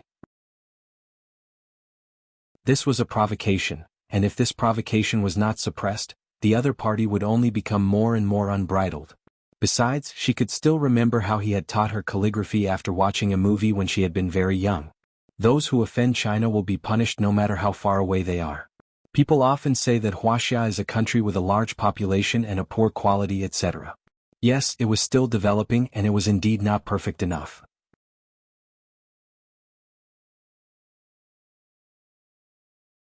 Chapter 1200. At this moment, the lights on the second floor of the military base were still brightly lit. Someone was doing a psychological test and tactical evaluation. But he wasn't very focused. This was the third time Chinamo raised his head to look at the door. Even though his face was still elegant, his brows weren't relaxed. The door didn't seem to have any intention of letting anyone in. The air was filled with the scent of a shower. The scent of the shower gel hadn't dissipated. But Chinamo didn't know why he felt uneasy when he couldn't see that person today. He glanced at the clock at the side once more. Chinamo reached out for his jacket and walked out of the room. He walked towards Bojio's dormitory. At this moment, Prince had just completed 10 rounds of weights. He was so tired that he was lying on the bed like a zombie. He hadn't eaten much for dinner and just wanted to lie there. It was a pity that he wasn't lying in the right position. He was lying on Bojio's bed. When Chinamo entered, he was the first person he saw. He arched a brow. Prince wanted to stretch his body, but when he saw the slender figure standing at the door, his arms stiffened. Even his yawn stopped. F***ck, who could tell him why the devil was here?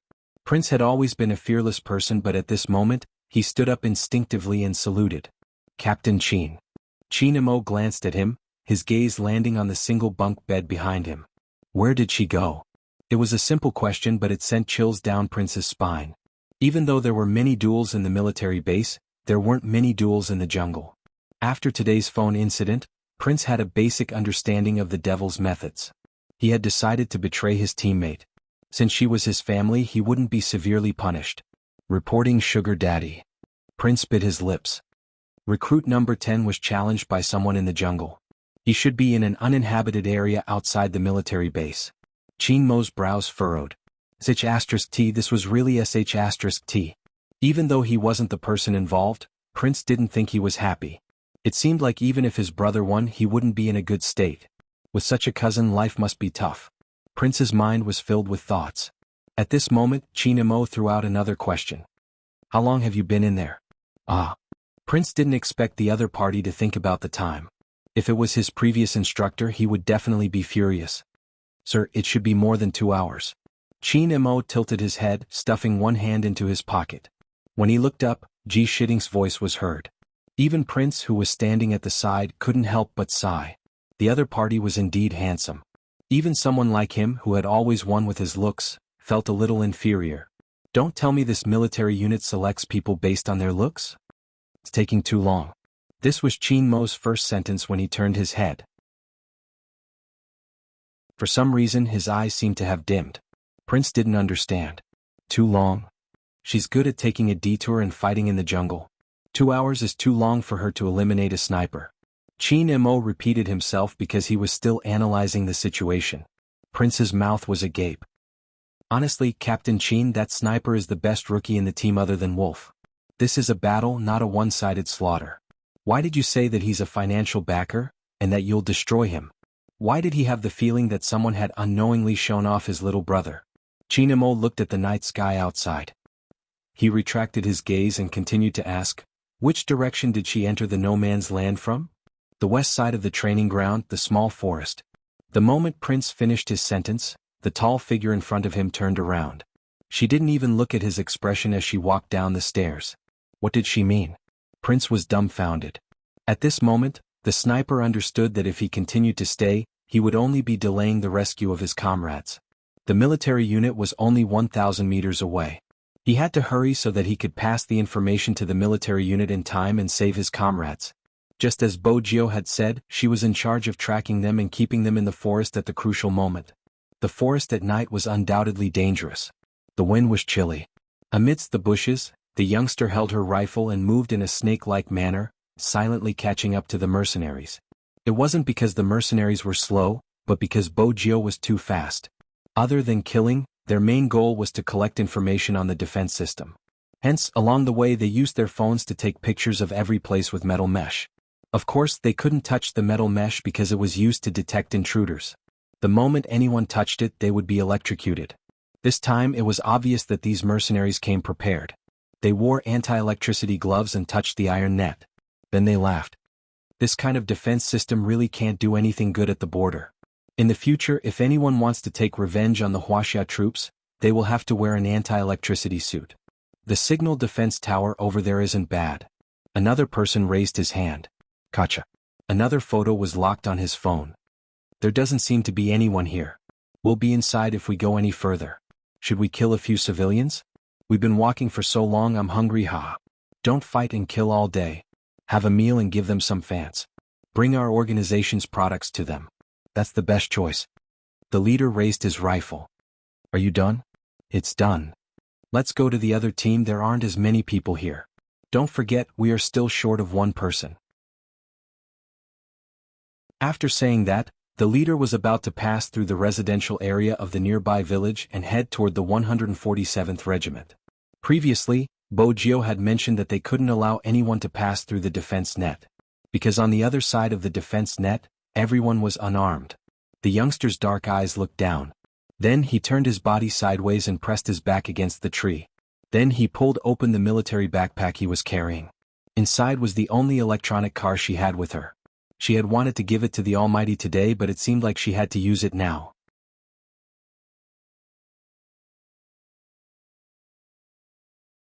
Chapter 1201. The youngster's side profile looked cold under the moonlight. The tear mole at the corner of her eye was very obvious, making her look like a fox immortal. Her fingers brushed past the palm-sized electronic car. She reached into the black scarf and pulled it up. Then she bent down and disappeared into the night like a shadow. There was fog in the forest. Perhaps she could make use of this. The youngster reached out to hold the military dagger at her waist. A glint flashed across her dark eyes. Then she controlled the arrow keys with one hand and headed in the opposite direction. The few of them were still in a conversation. When we came previously, we only heard that there was a regiment here. We never expected to meet a hidden unit. If news of this gets out, it will give the soldiers a lot of pressure. It will save them the trouble of trying to cross the border to capture us. Capture us? The leader laughed, his tone filled with disdain. With these people. Which one of them is King's match? That's right, with King around, even if they cross the border, they will only be sending themselves to their deaths. The few of them burst into laughter. Their expressions were extremely arrogant and bloodthirsty. Right at this moment, a unique sound, similar to the sound of a gasoline cap being opened, entered their ears. But it wasn't normal for such a sound to be heard here. When they heard the sound, all of them stilled. Even their backs could tell that they were on high alert. Even though it was a small movement, it was enough to show that these people were indeed, as Bojio had said, they weren't easy targets. The leader was the fastest to react. He immediately looked to the right and his face went blank for a moment. Actually, it wasn't his fault that his expression was blank. It was mainly because of the thing he saw. A red heart lantern? A small electronic car with a red heart lantern. *CK, was such a thing even supposed to appear here? The leader's lips twitched visibly. The 4 mercenaries beside him had an indescribable expression on their faces. That wasn't all. As the small electronic car neared, they could see the marks on the red heart lantern. They couldn't understand the Chinese characters at all. Of course, the shooter was the only one who understood, but he could only speak. "Boss, what is this?" The leader didn't answer. Instead, he narrowed his eyes, and a sinister aura overflowed from his eyes. There must be someone here. It wasn't a rabbit just now. Shoot. Before the electronic car could get close, the leader had already raised his gun. With just one shot, the electronic car was flipped over, and the red heart lights flickered. In the jungle, such a color of light was somewhat chilling to look at.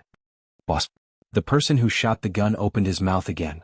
It was not because of anything else, but because the overturned electronic car had flipped over again. However, the lights were off and it was quietly parked there, looking a little embarrassed. Someone is controlling it. The leader was not stupid. Go and find that person. Yes. The other 2 took a step forward. The electronic car moved again. This time it was moving faster than before. *CK. As soon as the word shooter came out of his mouth, suddenly, a voice came from the electronic car. "Mr. Chin, please unlock the voice password lock. You will have 3 chances." The 5 of them paused, and the expressions on their faces became more colorful. "Boss, is this car talking?" The leader didn't have time to react. The electronic car made a few more sounds. "Countdown to unlock the password begins. You have 10 seconds." 10. The shooter subconsciously waited for it to count to 9. Unexpectedly, the electronic car changed its tone and said lazily, 0. The corner of the shooter's mouth twitched. Was the 10-second countdown eaten by a dog? "Sorry, if I don't answer the correct voice in the specified time, I will explode. I'm so sad." The electronic car circled around as if it was really sad. It also seemed that the shot just now had hit its electronic circuit, and the wheels were a little paralyzed. Explode? The shooter didn't think much of it. He raised his hand and shot the electronic car again. Seeing that it didn't react at all, he said, "It's already broken and it still explodes?" The leader's eyes narrowed deeper and deeper. What's the point of arguing with an electronic car? Go and find this person. Go and find this person who is pretending to be a ghost. Yes. As soon as the shooter finished speaking, he wanted to turn around and leave. However, a loud bang rang out directly from his left side, causing his ears to buzz. The explosion was real. Although it couldn't kill anyone, it was enough to make 2 of the people inside lose their 5 senses for a moment. The remaining 3 cursed and wanted to go forward to drag them away. The one closest to the grass had just taken a step forward when a gust of wind appeared behind him. A gust of wind appeared behind him. Just as he was about to turn around and shoot, his neck was pressed against by someone from behind. Then a knife cut his throat. It was so straightforward that he couldn't believe that there was such a person behind him. He didn't even have time to look back before the other person let go of his neck. A soft and lazy voice was pressed against his ear, and only one word was said, 1. When did that person appear? Why didn't they feel it at all? And what did he mean by 1? The mercenary wanted to speak, but he could only mutter softly. He pressed against his neck with one hand and stretched the other in front of him. His trachea was cut and his entire body started to twitch. He wanted them to turn back. It was just that this figure appeared at the right time. The people in front were already focused on the aftermath of the explosion and on their boss, who was affected by it. No one looked behind them. They hadn't expected someone to be so daring, appearing when there were 5 of them. Bojio made use of this time difference. If she had to describe it, it would be like killing someone while being invisible and then retreating after killing someone. Her movements were like flowing water, like a phantom in the night. The moment you felt a sense of danger, it meant that she had already finished killing. Just like what Bojio had said, every hacker was a magician to a certain extent. Magicians were successful because they knew how to divert the audience's attention. The electronic car was a diversion point. The moment it appeared, Bojio started to move in the opposite direction. An ambush. Cutting off the back row. That was what she wanted to do.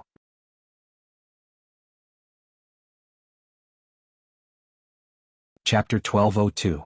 It was just that everyone who fought understood this. Having more people would give them a huge advantage in a real battle. Besides, Bojio was only left with a military dagger. Moreover, to a certain extent, the mercenaries had already sensed that there was someone else in the forest. The sudden explosion had caused the fierce-looking leader to cover his ears and curse in a low voice. He shook his head and pushed away the people who wanted to help him. His eyes were sinister. Find this person. Find this person for me. Boss Carrie, he. At this moment, someone had already noticed the person who was lying on the ground with his limbs twitching. The leader of the group glanced sideways and cursed. Then he began to fire wildly into the bushes. Bojio rolled quickly. If she had been any slower, she might have been injured by the stray bullets. She turned sideways and used the bushes as cover. Her back was pressed against the tree trunk. There was grass on the tip of her nose. She adjusted her breathing slowly so that she could hide well and find a chance to break through. At this moment, the mercenaries couldn't go to the residential area. They were successfully trapped outside the metal fence and in the forest. Bojio lifted her head and twirled her dagger. She was thinking about what the Almighty would do in such a situation. There were only 4 people left. One of them had been seriously injured. From the angle, he should have lost his hearing. However, his gun was still in his hands. He was a long-range shooter. The other 3 were completely unharmed. The most difficult to deal with was the leader. He was alert, quick and skillful. Most importantly, he was born with a crazy gene. He didn't seem afraid of death at all. While Bojio was thinking about these things, she had to pay attention to her surroundings. Even the slightest movement would mean that someone was approaching. The only advantage she had was the weather in the forest. It was foggy. But how was she going to break through or protect herself from now on? That was going to be difficult for her. A woodcutter couldn't cook without rice. She was defeated because the bullets in her gun weren't real. In the distance, the night sky thickened. When there wasn't any wind, the fog would be especially thick. This was the no man's land. It wasn't safe to enter the forest at this time. The humidity was too high and poisonous snakes would come out.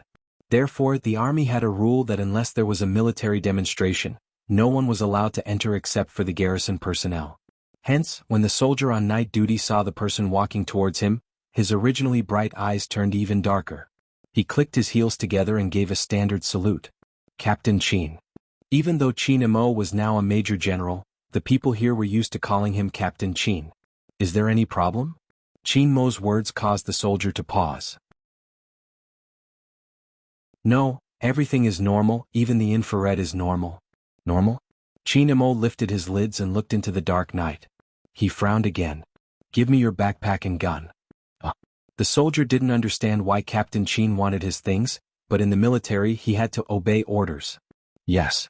The soldier untied everything at his waist and handed everything to Chin Mo. He watched as the man tilted his head and adjusted his shooting angle. With a click, he said calmly, "Earpiece." Yes. The soldier didn't expect Captain Chin to even want his wireless earpiece. What was Captain Chin trying to do? Chin Mo took the black earpiece and put it on his left ear. At this moment he seemed to have heard something. He quickly raised his gun and aimed it at the forest. Who's there? There was someone there? The soldier hadn't reacted. The person's breathing could be heard. It's me, one of us out? The sniper who had fought with Bojio hadn't expected Captain Chin to be stationed here. He paused for a moment before rushing over. His lungs were about to explode from running. When he spoke, his chest rose and fell violently. Captain Chin, something happened. Someone invaded the no man's land. Then, 10 went to chase after them alone. They are heading north. Once they leave the north, they will reach the neighboring regiment and residential area. Chin, before the sniper could finish his sentence, his shoulder was grabbed by someone with great strength. Who did you say went after him alone? 10? 10? At this moment, the sniper was filled with self-blame. I should have stayed behind with him. He asked me to inform you that those people took many photos of the troops. He also asked me to inform you that both of you have the same USB drive. If the direction is right, you will be able to respond. Chin Mo didn't have time to ask why they didn't bring their earpieces into the no man's land. He also didn't have time to blame anyone because he knew that in order to protect the secret of the base and the national defense checkpoint at the border, he had to ensure that the intruders wouldn't be able to return. One of them had to come back to inform the others while the other pursued. But even though he knew at that moment, his mind was blank. His fingers trembled uncontrollably. Only by gripping his gun tightly could he suppress the uneasiness in his heart. Even Qin Emo didn't notice that his expression was filled with a bloodthirsty aura. The sniper was still talking. But Qin Emo didn't seem to hear him. Until the word USB drive appeared. Qin Emo glanced up. He told himself to calm down. It was at this moment that he had to remain calm. If he wasn't calm, who was going to fetch his little Bojio back? Qin Emo reached out and pressed his temples. It was too painful. It was so intense that his eyes turned bloodshot. The soldier at the side was frightened by Captain Qin's expression. He had heard that Captain Qin had been kicked out of the military previously because he had been hypnotized by someone. That hypnotization was too scary. Once it was triggered, a person's personality would be too different from before. At that time, the higher-ups had been afraid of this, which was why they had removed Captain Qin's military uniform. But now, the soldier opened his mouth and called out, "Captain Qin?" But Qin Emo had already started speaking. "Inform the neighboring troops to use all their forces to stop them. We will conduct a carpet search from the east, west, and south. Think of a way to prevent them from leaving the border. If necessary, snipe them directly." "Yes." The soldier touched his feet. The sniper looked at his captain. He switched on his black earpiece, his voice slightly hoarse. "Take your guns into the forest and lock onto my position. I'll give you 1 minute to follow." Magician was still washing his feet with a towel in his mouth. Hunter was seated beside him. Their topic was basically about how to cover up their captain's relationship.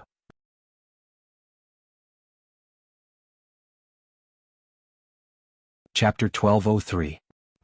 This was the sound of a belt being buckled. Behind his waist was a gun and bullets. That was stabilizing. His fingers tugged on the jacket of his combat uniform. In the blink of an eye, it was draped over his body. Up until now, the two of them only had 25 seconds. During this time, they didn't forget to raise their hands and aim at the watches on their wrists. Wolf, who had also received the news, tilted his head and started to adjust his rifle. Many people said that if you hadn't been in the military, you wouldn't know how fast they were. Even if they were wearing shoes, it would still be beyond imagination.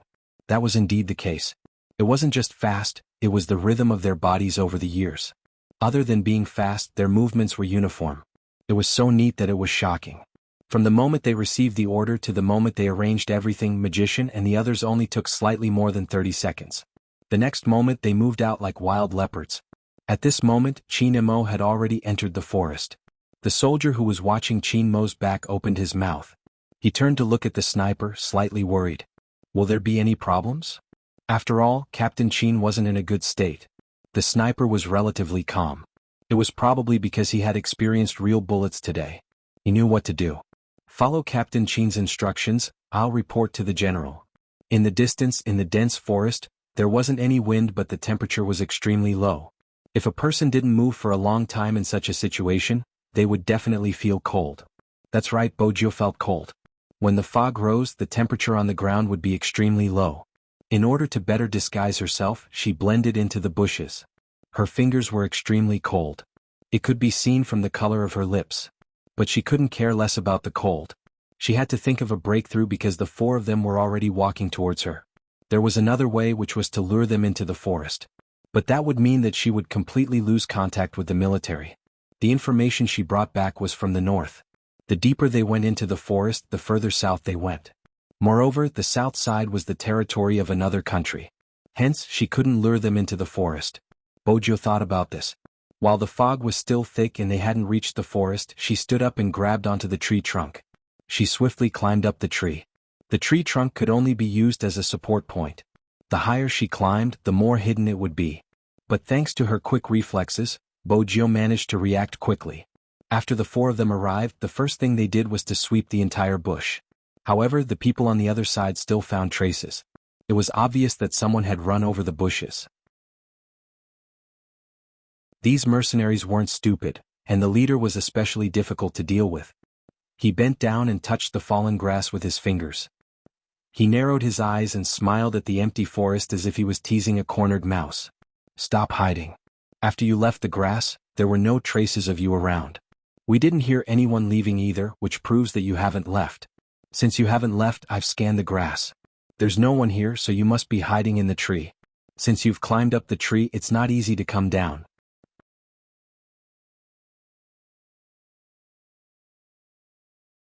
Chapter 1204. The forest was still quiet as though there was no one around. The leader wasn't satisfied with this. He hated it when someone pretended to be mysterious in front of him, especially when it was a little brat from China. An experienced person would be able to determine the size and height of the other party through the pressure of the bushes. The person who could create such a thing wouldn't be very old. But it was such a person who not only disrupted their rhythm, but also killed one of them.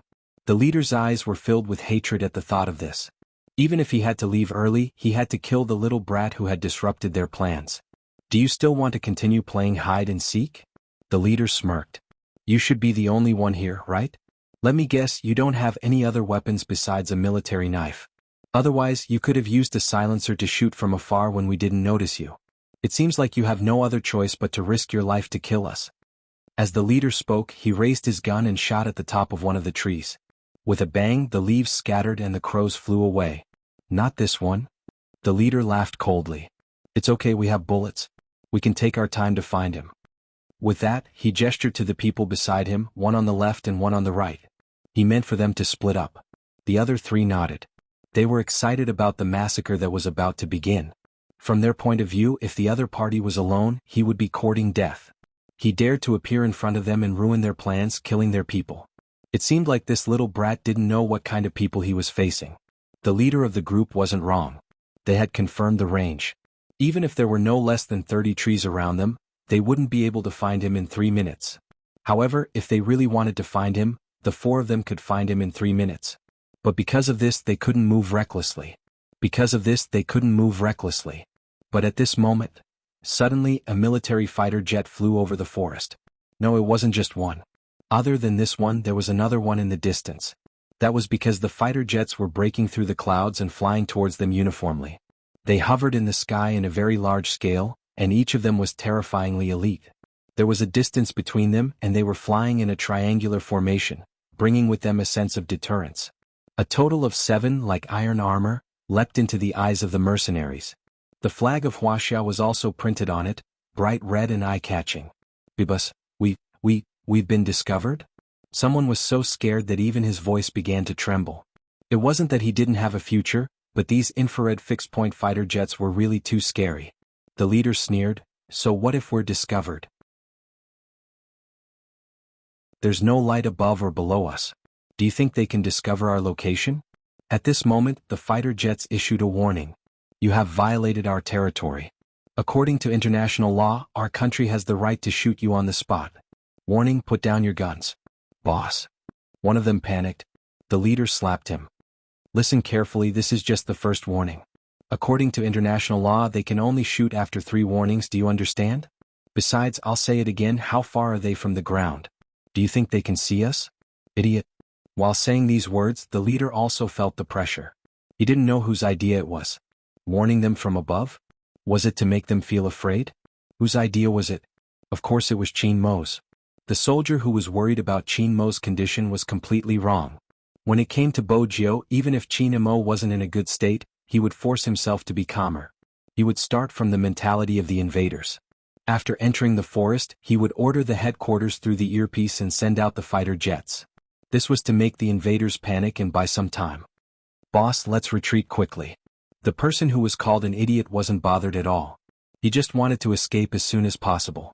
The leader was unusually ferocious. Why are we running? There are still 5 trees left. Capture that little brat as a hostage. When we hold him, who knows if he's dead or alive? But the Chinese soldiers are fooled. With a hostage they will never shoot, understand? Go and find him. Yes. The leader was determined to kill Bo Jiu. Just as he said, there were only 5 trees left. Bo Jiu listened to his words and glanced up at the fighter jets in the sky. She knew this was a sign that the Almighty was coming. Her gaze deepened. She leaned to the left, leaning against the tree trunk. At this moment she looked down at the tree, her tall nose bridge visible. One of them walked towards her. Just as he was about to reach her tree, Bo Jiu seemed to have sensed something. She raised her left hand. With a loud swoosh, a military knife appeared, slicing through the fog and stabbing downwards. The person had obviously seen someone on the tree. Just as he was about to raise his gun, the military knife flew over and struck his head. It was a one-hit kill. There weren't any mistakes. Both the angle and the timing were perfect. The smell of fresh blood filled the air. The leader was the first to twist his body, shooting towards the top of the tree. In a flash, the black leather belt in Bojio's hands came into effect. That was what she had used previously. With a shake, she used the force of the impact to fly towards another tree. Even if her skills were beautiful, it wouldn't be able to eliminate the danger. Her position was completely exposed. Moreover, she had already handed over the military knife on her. Now it depended on her dodging methods and luck.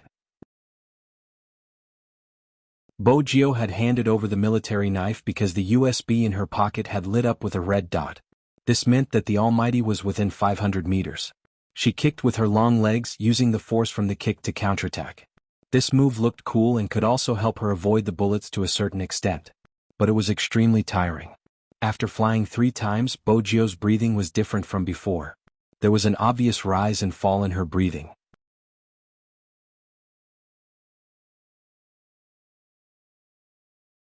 Chapter 12:05.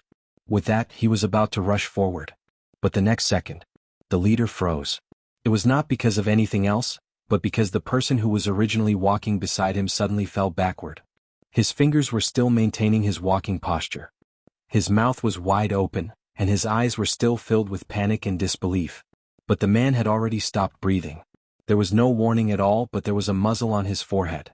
Fresh blood filled the air like a fog. When it rushed to the tip of his nose, the person beside him raised his gun. "Retreat! Retreat!" The leader shouted, his body retreating rapidly. However, there were still people who didn't retreat to a safe position. No, it shouldn't be said that no one retreated to a safe position. The sniper's speed was too fast. The moment the first shot landed, the second followed closely. This time, it wasn't the head but the enemy's heart. There was a loud bang. The other person covered his chest with his hand. His pupils dilated, and the blood on his face quickly faded. The palm of his hand came into contact with the viscous blood. But because of his movement he was able to keep his life. But that was all. He didn't get shot in the heart, but it still made him lose his ability to move and the blood couldn't stop flowing. The leader saw that in just a few seconds his 2 subordinates had fallen to the ground, and his expression changed completely.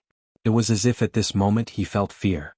It was fear that came from the bottom of his heart.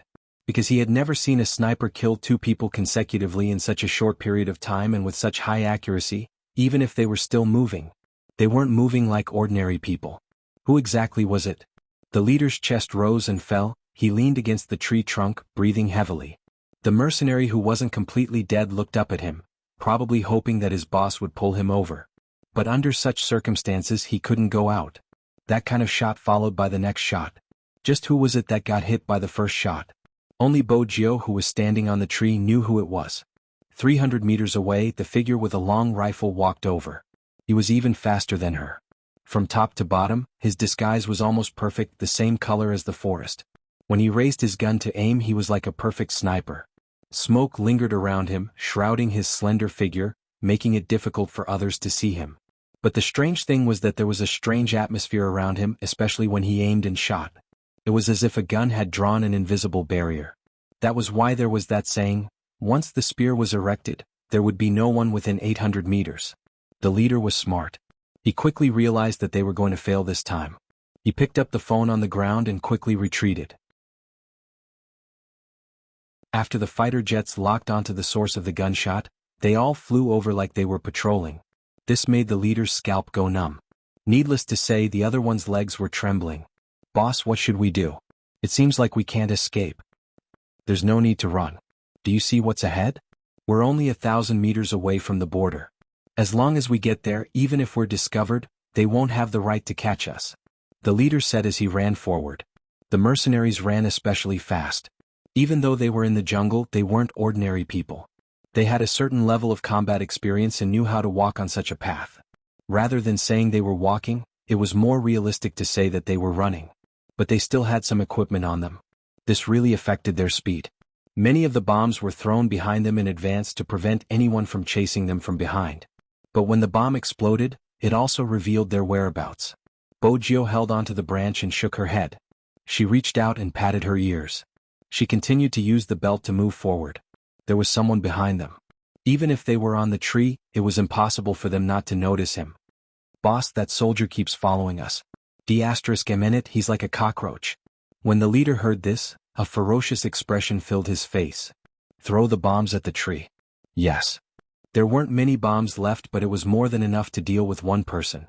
Bojio watched as something flew over. She tilted her body and somersaulted, jumping down from the tree. There was a loud boom. The aftershock of the explosion caused Bojio to lose her balance. She bent one of her knees and rolled along the bushes. Then she stood up quickly.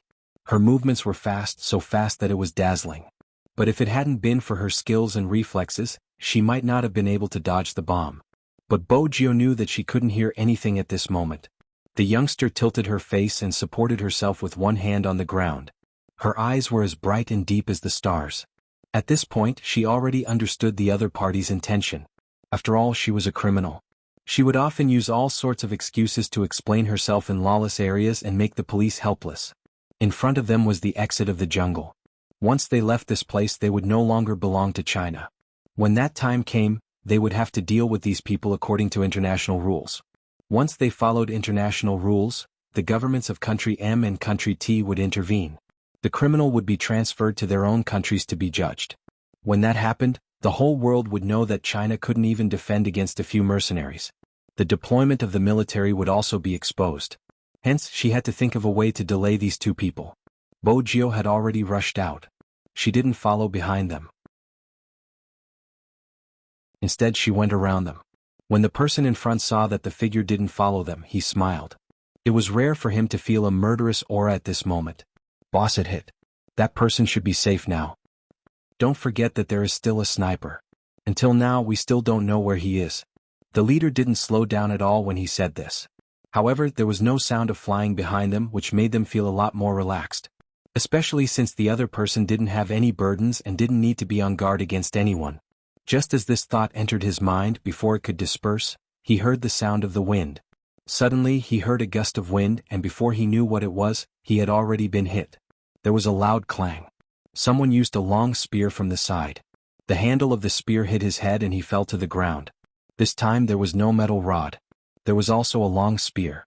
Even if there were no bullets, as long as it was a one-on-one fight, it could be extremely explosive. The person who was thrown to the ground couldn't stand up, let alone grab a gun. His entire head was in a daze. The intense pain forced him to lie on the ground, arching his back. Yes, both him and the leader of the people running in front of them. They never expected the soldier who had been following them from the beginning to come out in such a manner. He held a long spear with one hand and his face was covered with a mask. Only his eyes were exposed. The moment he raised his hand, the corners of his eyes shone with the coldness of the night moon. The leader knew that he couldn't turn back to care about anyone. It was useless. There was only one way left, and that was to run. However, what he didn't expect was that the youngster was the one who stopped his men. What stopped him was the red dot on his forehead that he was aiming at. In an instant, the entire forest seemed to have quietened down. There were no more sounds of running. Only the sounds of insects and breathing could be heard. The leader's fingers froze. He didn't dare to move, because he knew very well that he had become the opponent's target. If it was an ordinary sniper, the leader wouldn't be afraid. However, after witnessing the scene just now, he might not be able to escape from the opponent's shooting. The sweat on his forehead started to drip down the side of his face and onto the back of his hand. The opponent didn't say a word, but he didn't dare to move forward. His throat moved. He wanted to use a bomb the moment his fingers moved. A voice rang out in the forest. The voice was very faint. It was so faint that it made him widen his eyes. He had heard this voice before. Who do you think is faster, you or me? Until now, the leader still wanted to identify the person's position, but he couldn't. At this moment, he heard the person's voice again. It was a little deep. The words didn't seem to be directed at him. Instead, it seemed like an order was given through the earpiece. 3 o'clock underground, gather the light. In an instant, the lights that should have been lit up when the fighter jets were descending were all shining in this area. The strong light made the leader, who had been in the forest for 7 to 8 hours, subconsciously cover his eyes. Even the youngster in the distance narrowed her eyes. She pulled up her mask and turned her face to the left. The light grew brighter and brighter. When the leader got used to it, he realized that he was already surrounded. The fighter jets in the sky were all aiming at him. The leader's throat moved.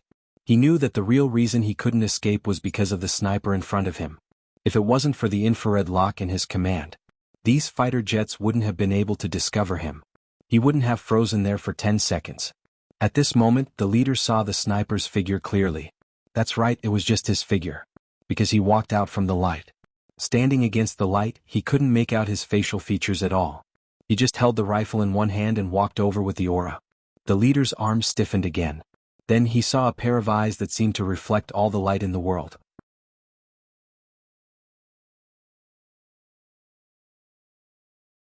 Chapter 1206. It was really him. The leader had never imagined that he would meet this person. But those light brows and deep eyes all indicated that it was indeed him. All the mercenaries were retired from the previous armies of various countries. Back then, there had been a training for the top talents of the military in the Amazon. The leader had been a member of the M government back then. He had met Qin Mo then. Of course, he didn't know Qin Mo's name. He only knew his code name. Young Master. This person had defeated the military talents of the various countries. When he had won glory for the country, he hadn't even been in second place.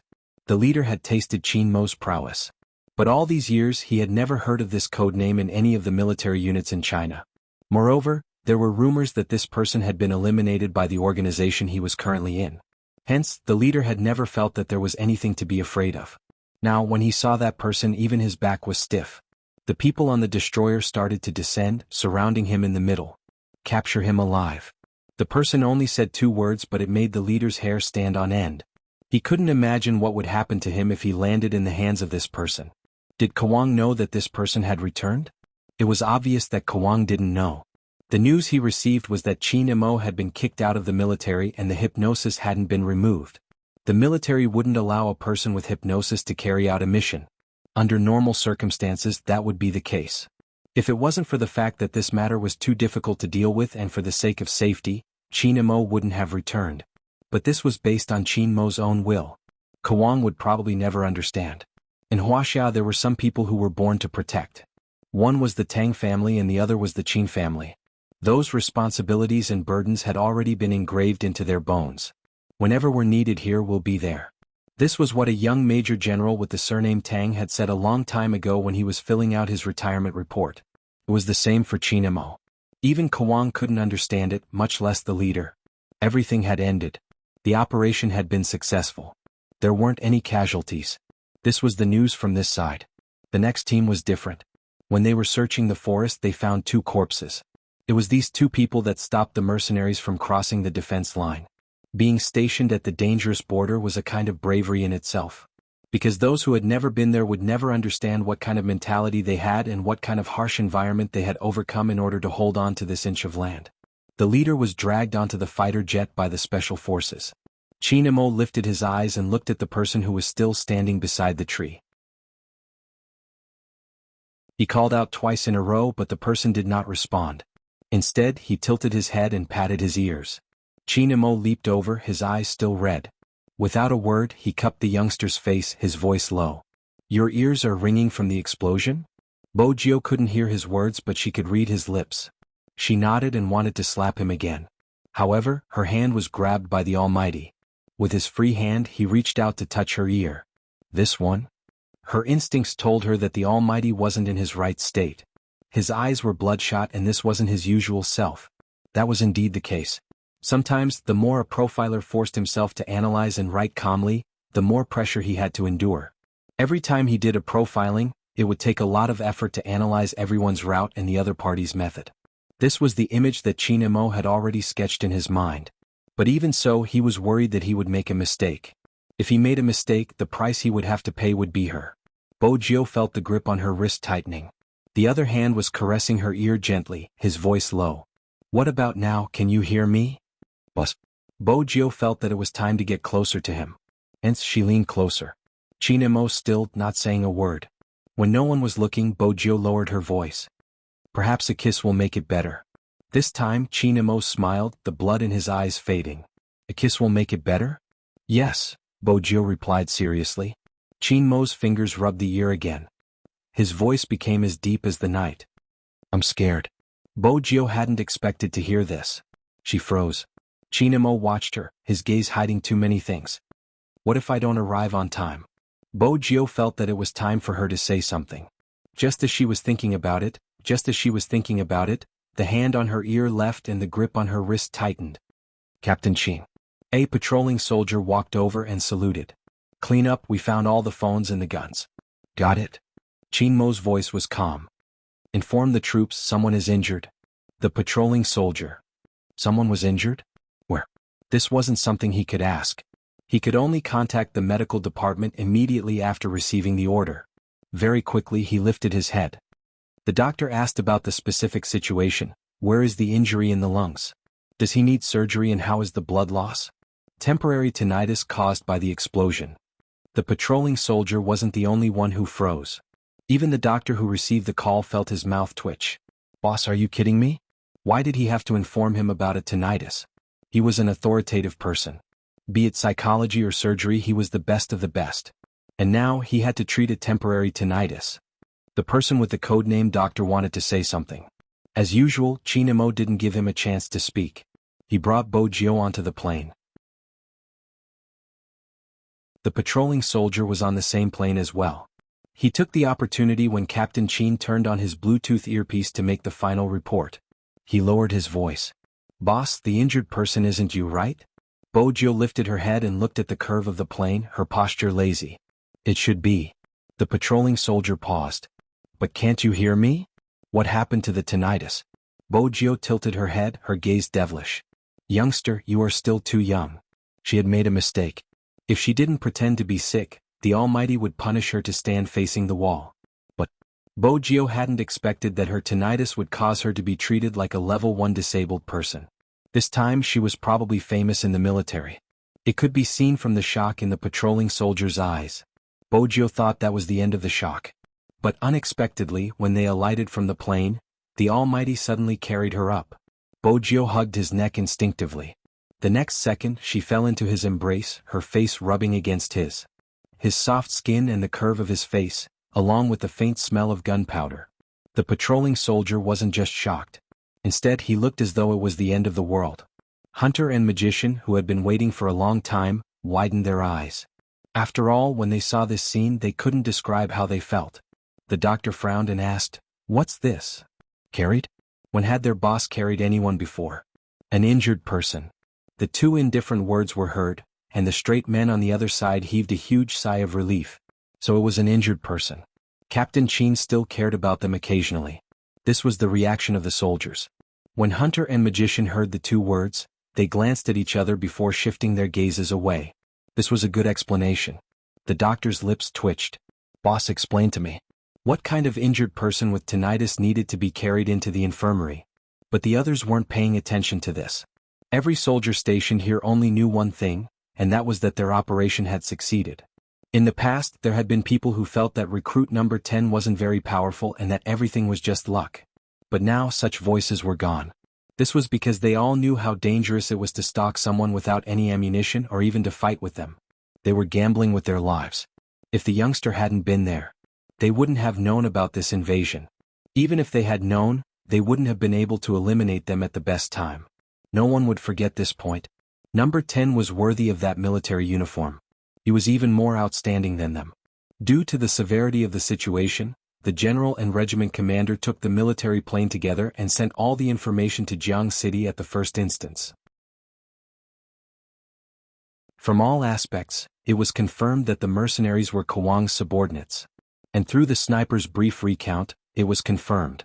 They wanted to let China know how they would take revenge if they cut off their source of income. After seeing the photos and the soldiers who had sacrificed themselves, the higher-ups immediately issued an order to wipe out all places related to the drug. Especially in the border cities between the three countries, they received heavy news. Once the poisonous powder appeared in the market, the relevant departments would be held responsible. Entertainment venues would be on the lookout too. Any channels and individuals would be punished. Once the drug addicts were discovered, they would be detained. No matter who they were or what connections they had, it would be useless. In an instant, it was different from the past. Because those who were sacrificed couldn't be allowed to die in vain. In this world, especially in China, there would always be a group of people risking their lives to deal with the most ruthless drug lords. They wanted to clean up a piece of land. No one knew what harm this thing could bring to people. It wasn't just something that killed people. It was something that could turn a person into something neither human nor ghost. Choosing to enter the field of narcotics was equivalent to having one foot in the coffin. Some people were even willing to go undercover in order to find out how they operated. It was to prevent these things from flowing into the country. Perhaps, those who chose to forgive the drug addicts had never thought that there were other people using their lives to protect this land. In order to prevent their country from being seen as weak.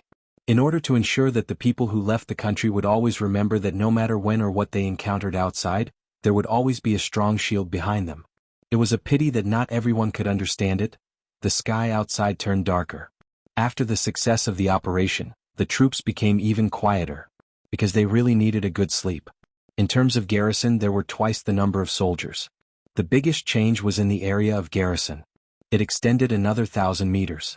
Regardless of how many families lived at the other end of the no man's land, there might not even be 7 or 8 herdsmen. There were still garrison soldiers and hidden sentries protecting the area. Everyone's morale wasn't very high.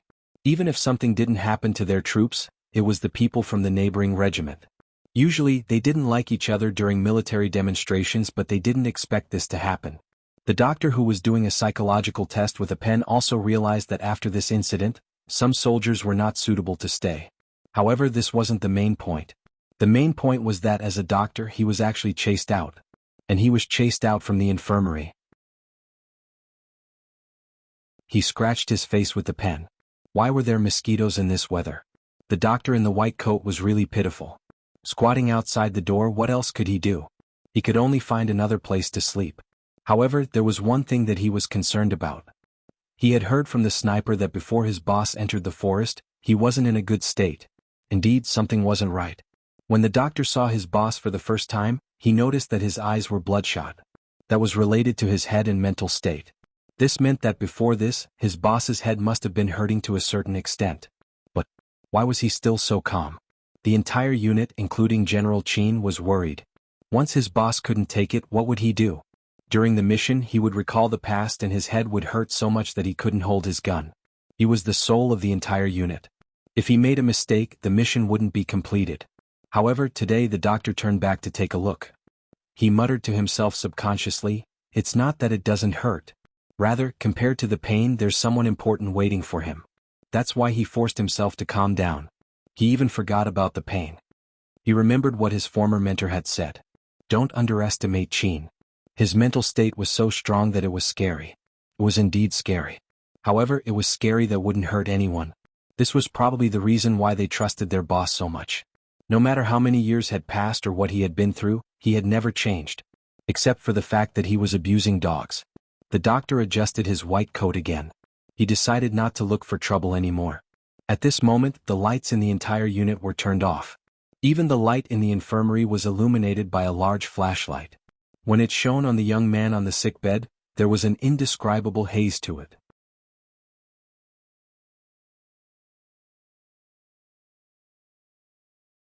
Chapter 1207. Qin Imo stood beside the bed, pouring a cup of hot water for a certain someone. His eyes met the jade-like curve. His gaze deepened. Then he raised his hand and drank a mouthful of water. Bojio paused. "Brother Imo, isn't that water for me?" It was. After Qin Imo finished the water, he placed the cup at the side and bent down, his fingers touching her ear lightly. The unusual coldness made Bojio take a step back, her head leaning against the wall. "What is it?" "I'm checking to see if you're better," he said, his fingers caressing her left ear. Bojio thought to herself, how could she admit that she was better now? At the very least she had to wait for the night. She laughed, stretching lazily. "Brother Imo, what did you say?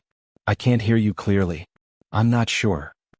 His lips curled up, and that handsome and elegant face came closer to her.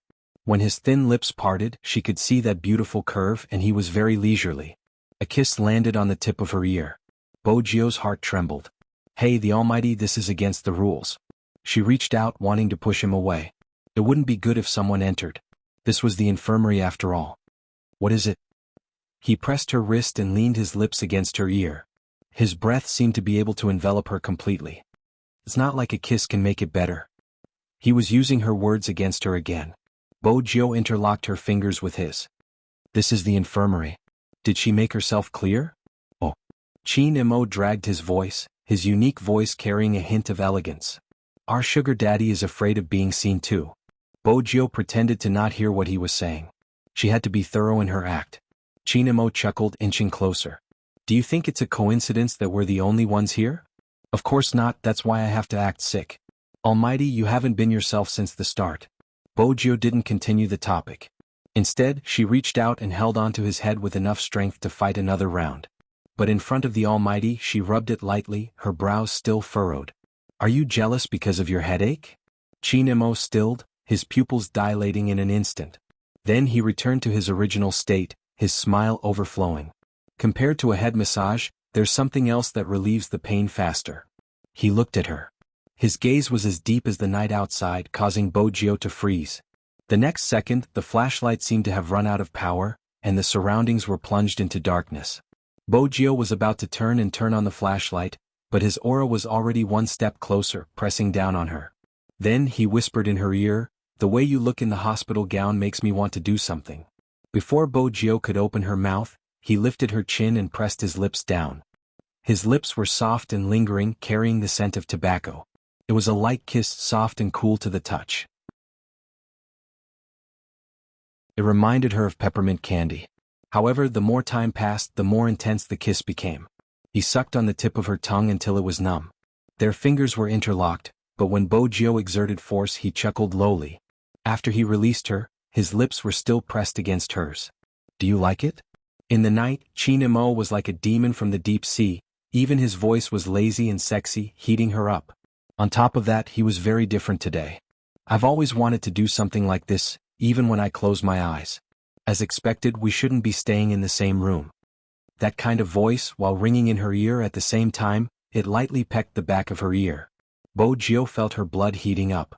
She moved her left hand, which was interlocked tightly, as though that was the only way to give herself some strength. "Brother MMH? Chinemo didn't intend to let her get up. He followed her wishes and let go of her hand. However, he held onto her wrist and let her wrap her arms around his neck. They sat facing each other. Since Chinmo's legs were too long, half of them hung down from the side of the bed. But even so, Bojio felt as though she wasn't sitting on the bed, but in the Almighty's arms. They were too close, as though he was using his legs to support a certain area, and she was in that area. "This is weird." Bojio lowered her voice, her breath landing on his shoulder. The dark brown uniform was very seductive. Chinemo tilted his head, smiling more than usual today. "I want to touch the person I like in my arms. What's so weird about that?" He used the word, touch. "Seriously?" Bojio arched a brow, about to say something. Just then she felt her hospital gown being lifted from the back.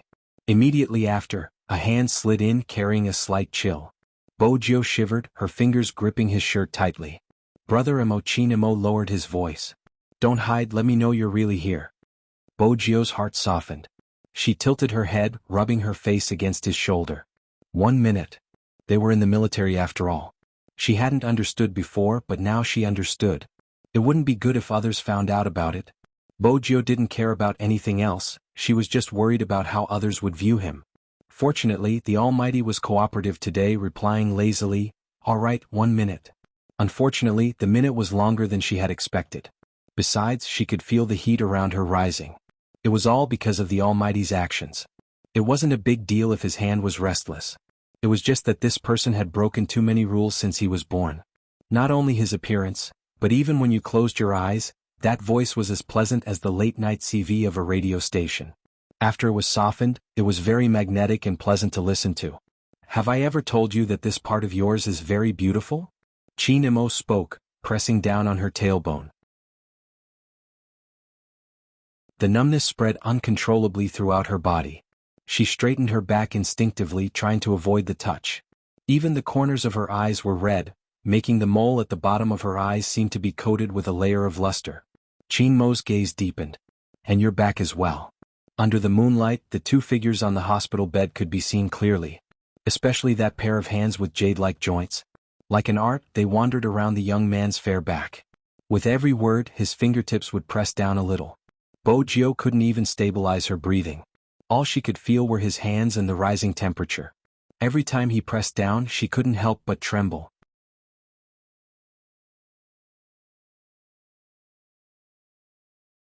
Chapter 1208. All of a sudden. Bojio's shoulders trembled, her face flushing furiously. "Itchy." "Really? Itchy?" Chinmo's eyes seemed to be watery under the moonlight. Is it just itchy? Even though it was Bojio, she had no choice but to bend her body in his arms. That was probably the only way she could hold on for a minute. Chinemo felt that she would probably never know that the more she behaved like this, the more he didn't want to leave. It was as though he was possessed. That kind of touch was as smooth as silk but much softer than silk.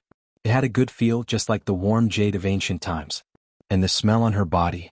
Chinemo tilted his head, the tip of his nose brushing against her hair, his gaze deepening. Bojio bit her lips. 2 of the buttons on her hospital gown were undone, revealing her exquisite collarbone and slightly round breasts. Her snow-white skin only served to make the temperature hotter in the dark night. She didn't know how the Almighty was feeling. Bojio could only hear her own heartbeat. It was loud. She had never sweated so much before. As her fingers tightened, she unconsciously released her lips. Even her voice was faint and sweet. This minute wasn't a good one for Chinemo, but it seemed like this was the only way he could confirm that she was still there. Bojio calmed her breathing. After looking at Chinemo for a moment, she turned her hand and pressed him onto the bed. Brother Emo, something isn't right. Look at me, aren't I here? MMH? Chinemo raised his hand, his fingertips caressing her face. At the start, she hadn't been pleasing to the eye, but the more he looked at her, the more he liked her. She was still so disobedient. Bojio leaned over with the help of the moonlight. I'm here. Chinemo watched their posture. Are you going to talk to me like this? MMH? Bojio replied before kissing his lips devilishly. You don't have to use any other methods to confirm my presence, I'll just tell you. Chinemo met her eyes. The moonlight shone on her snow-white shoulders, her hospital gown slipping down to her arms.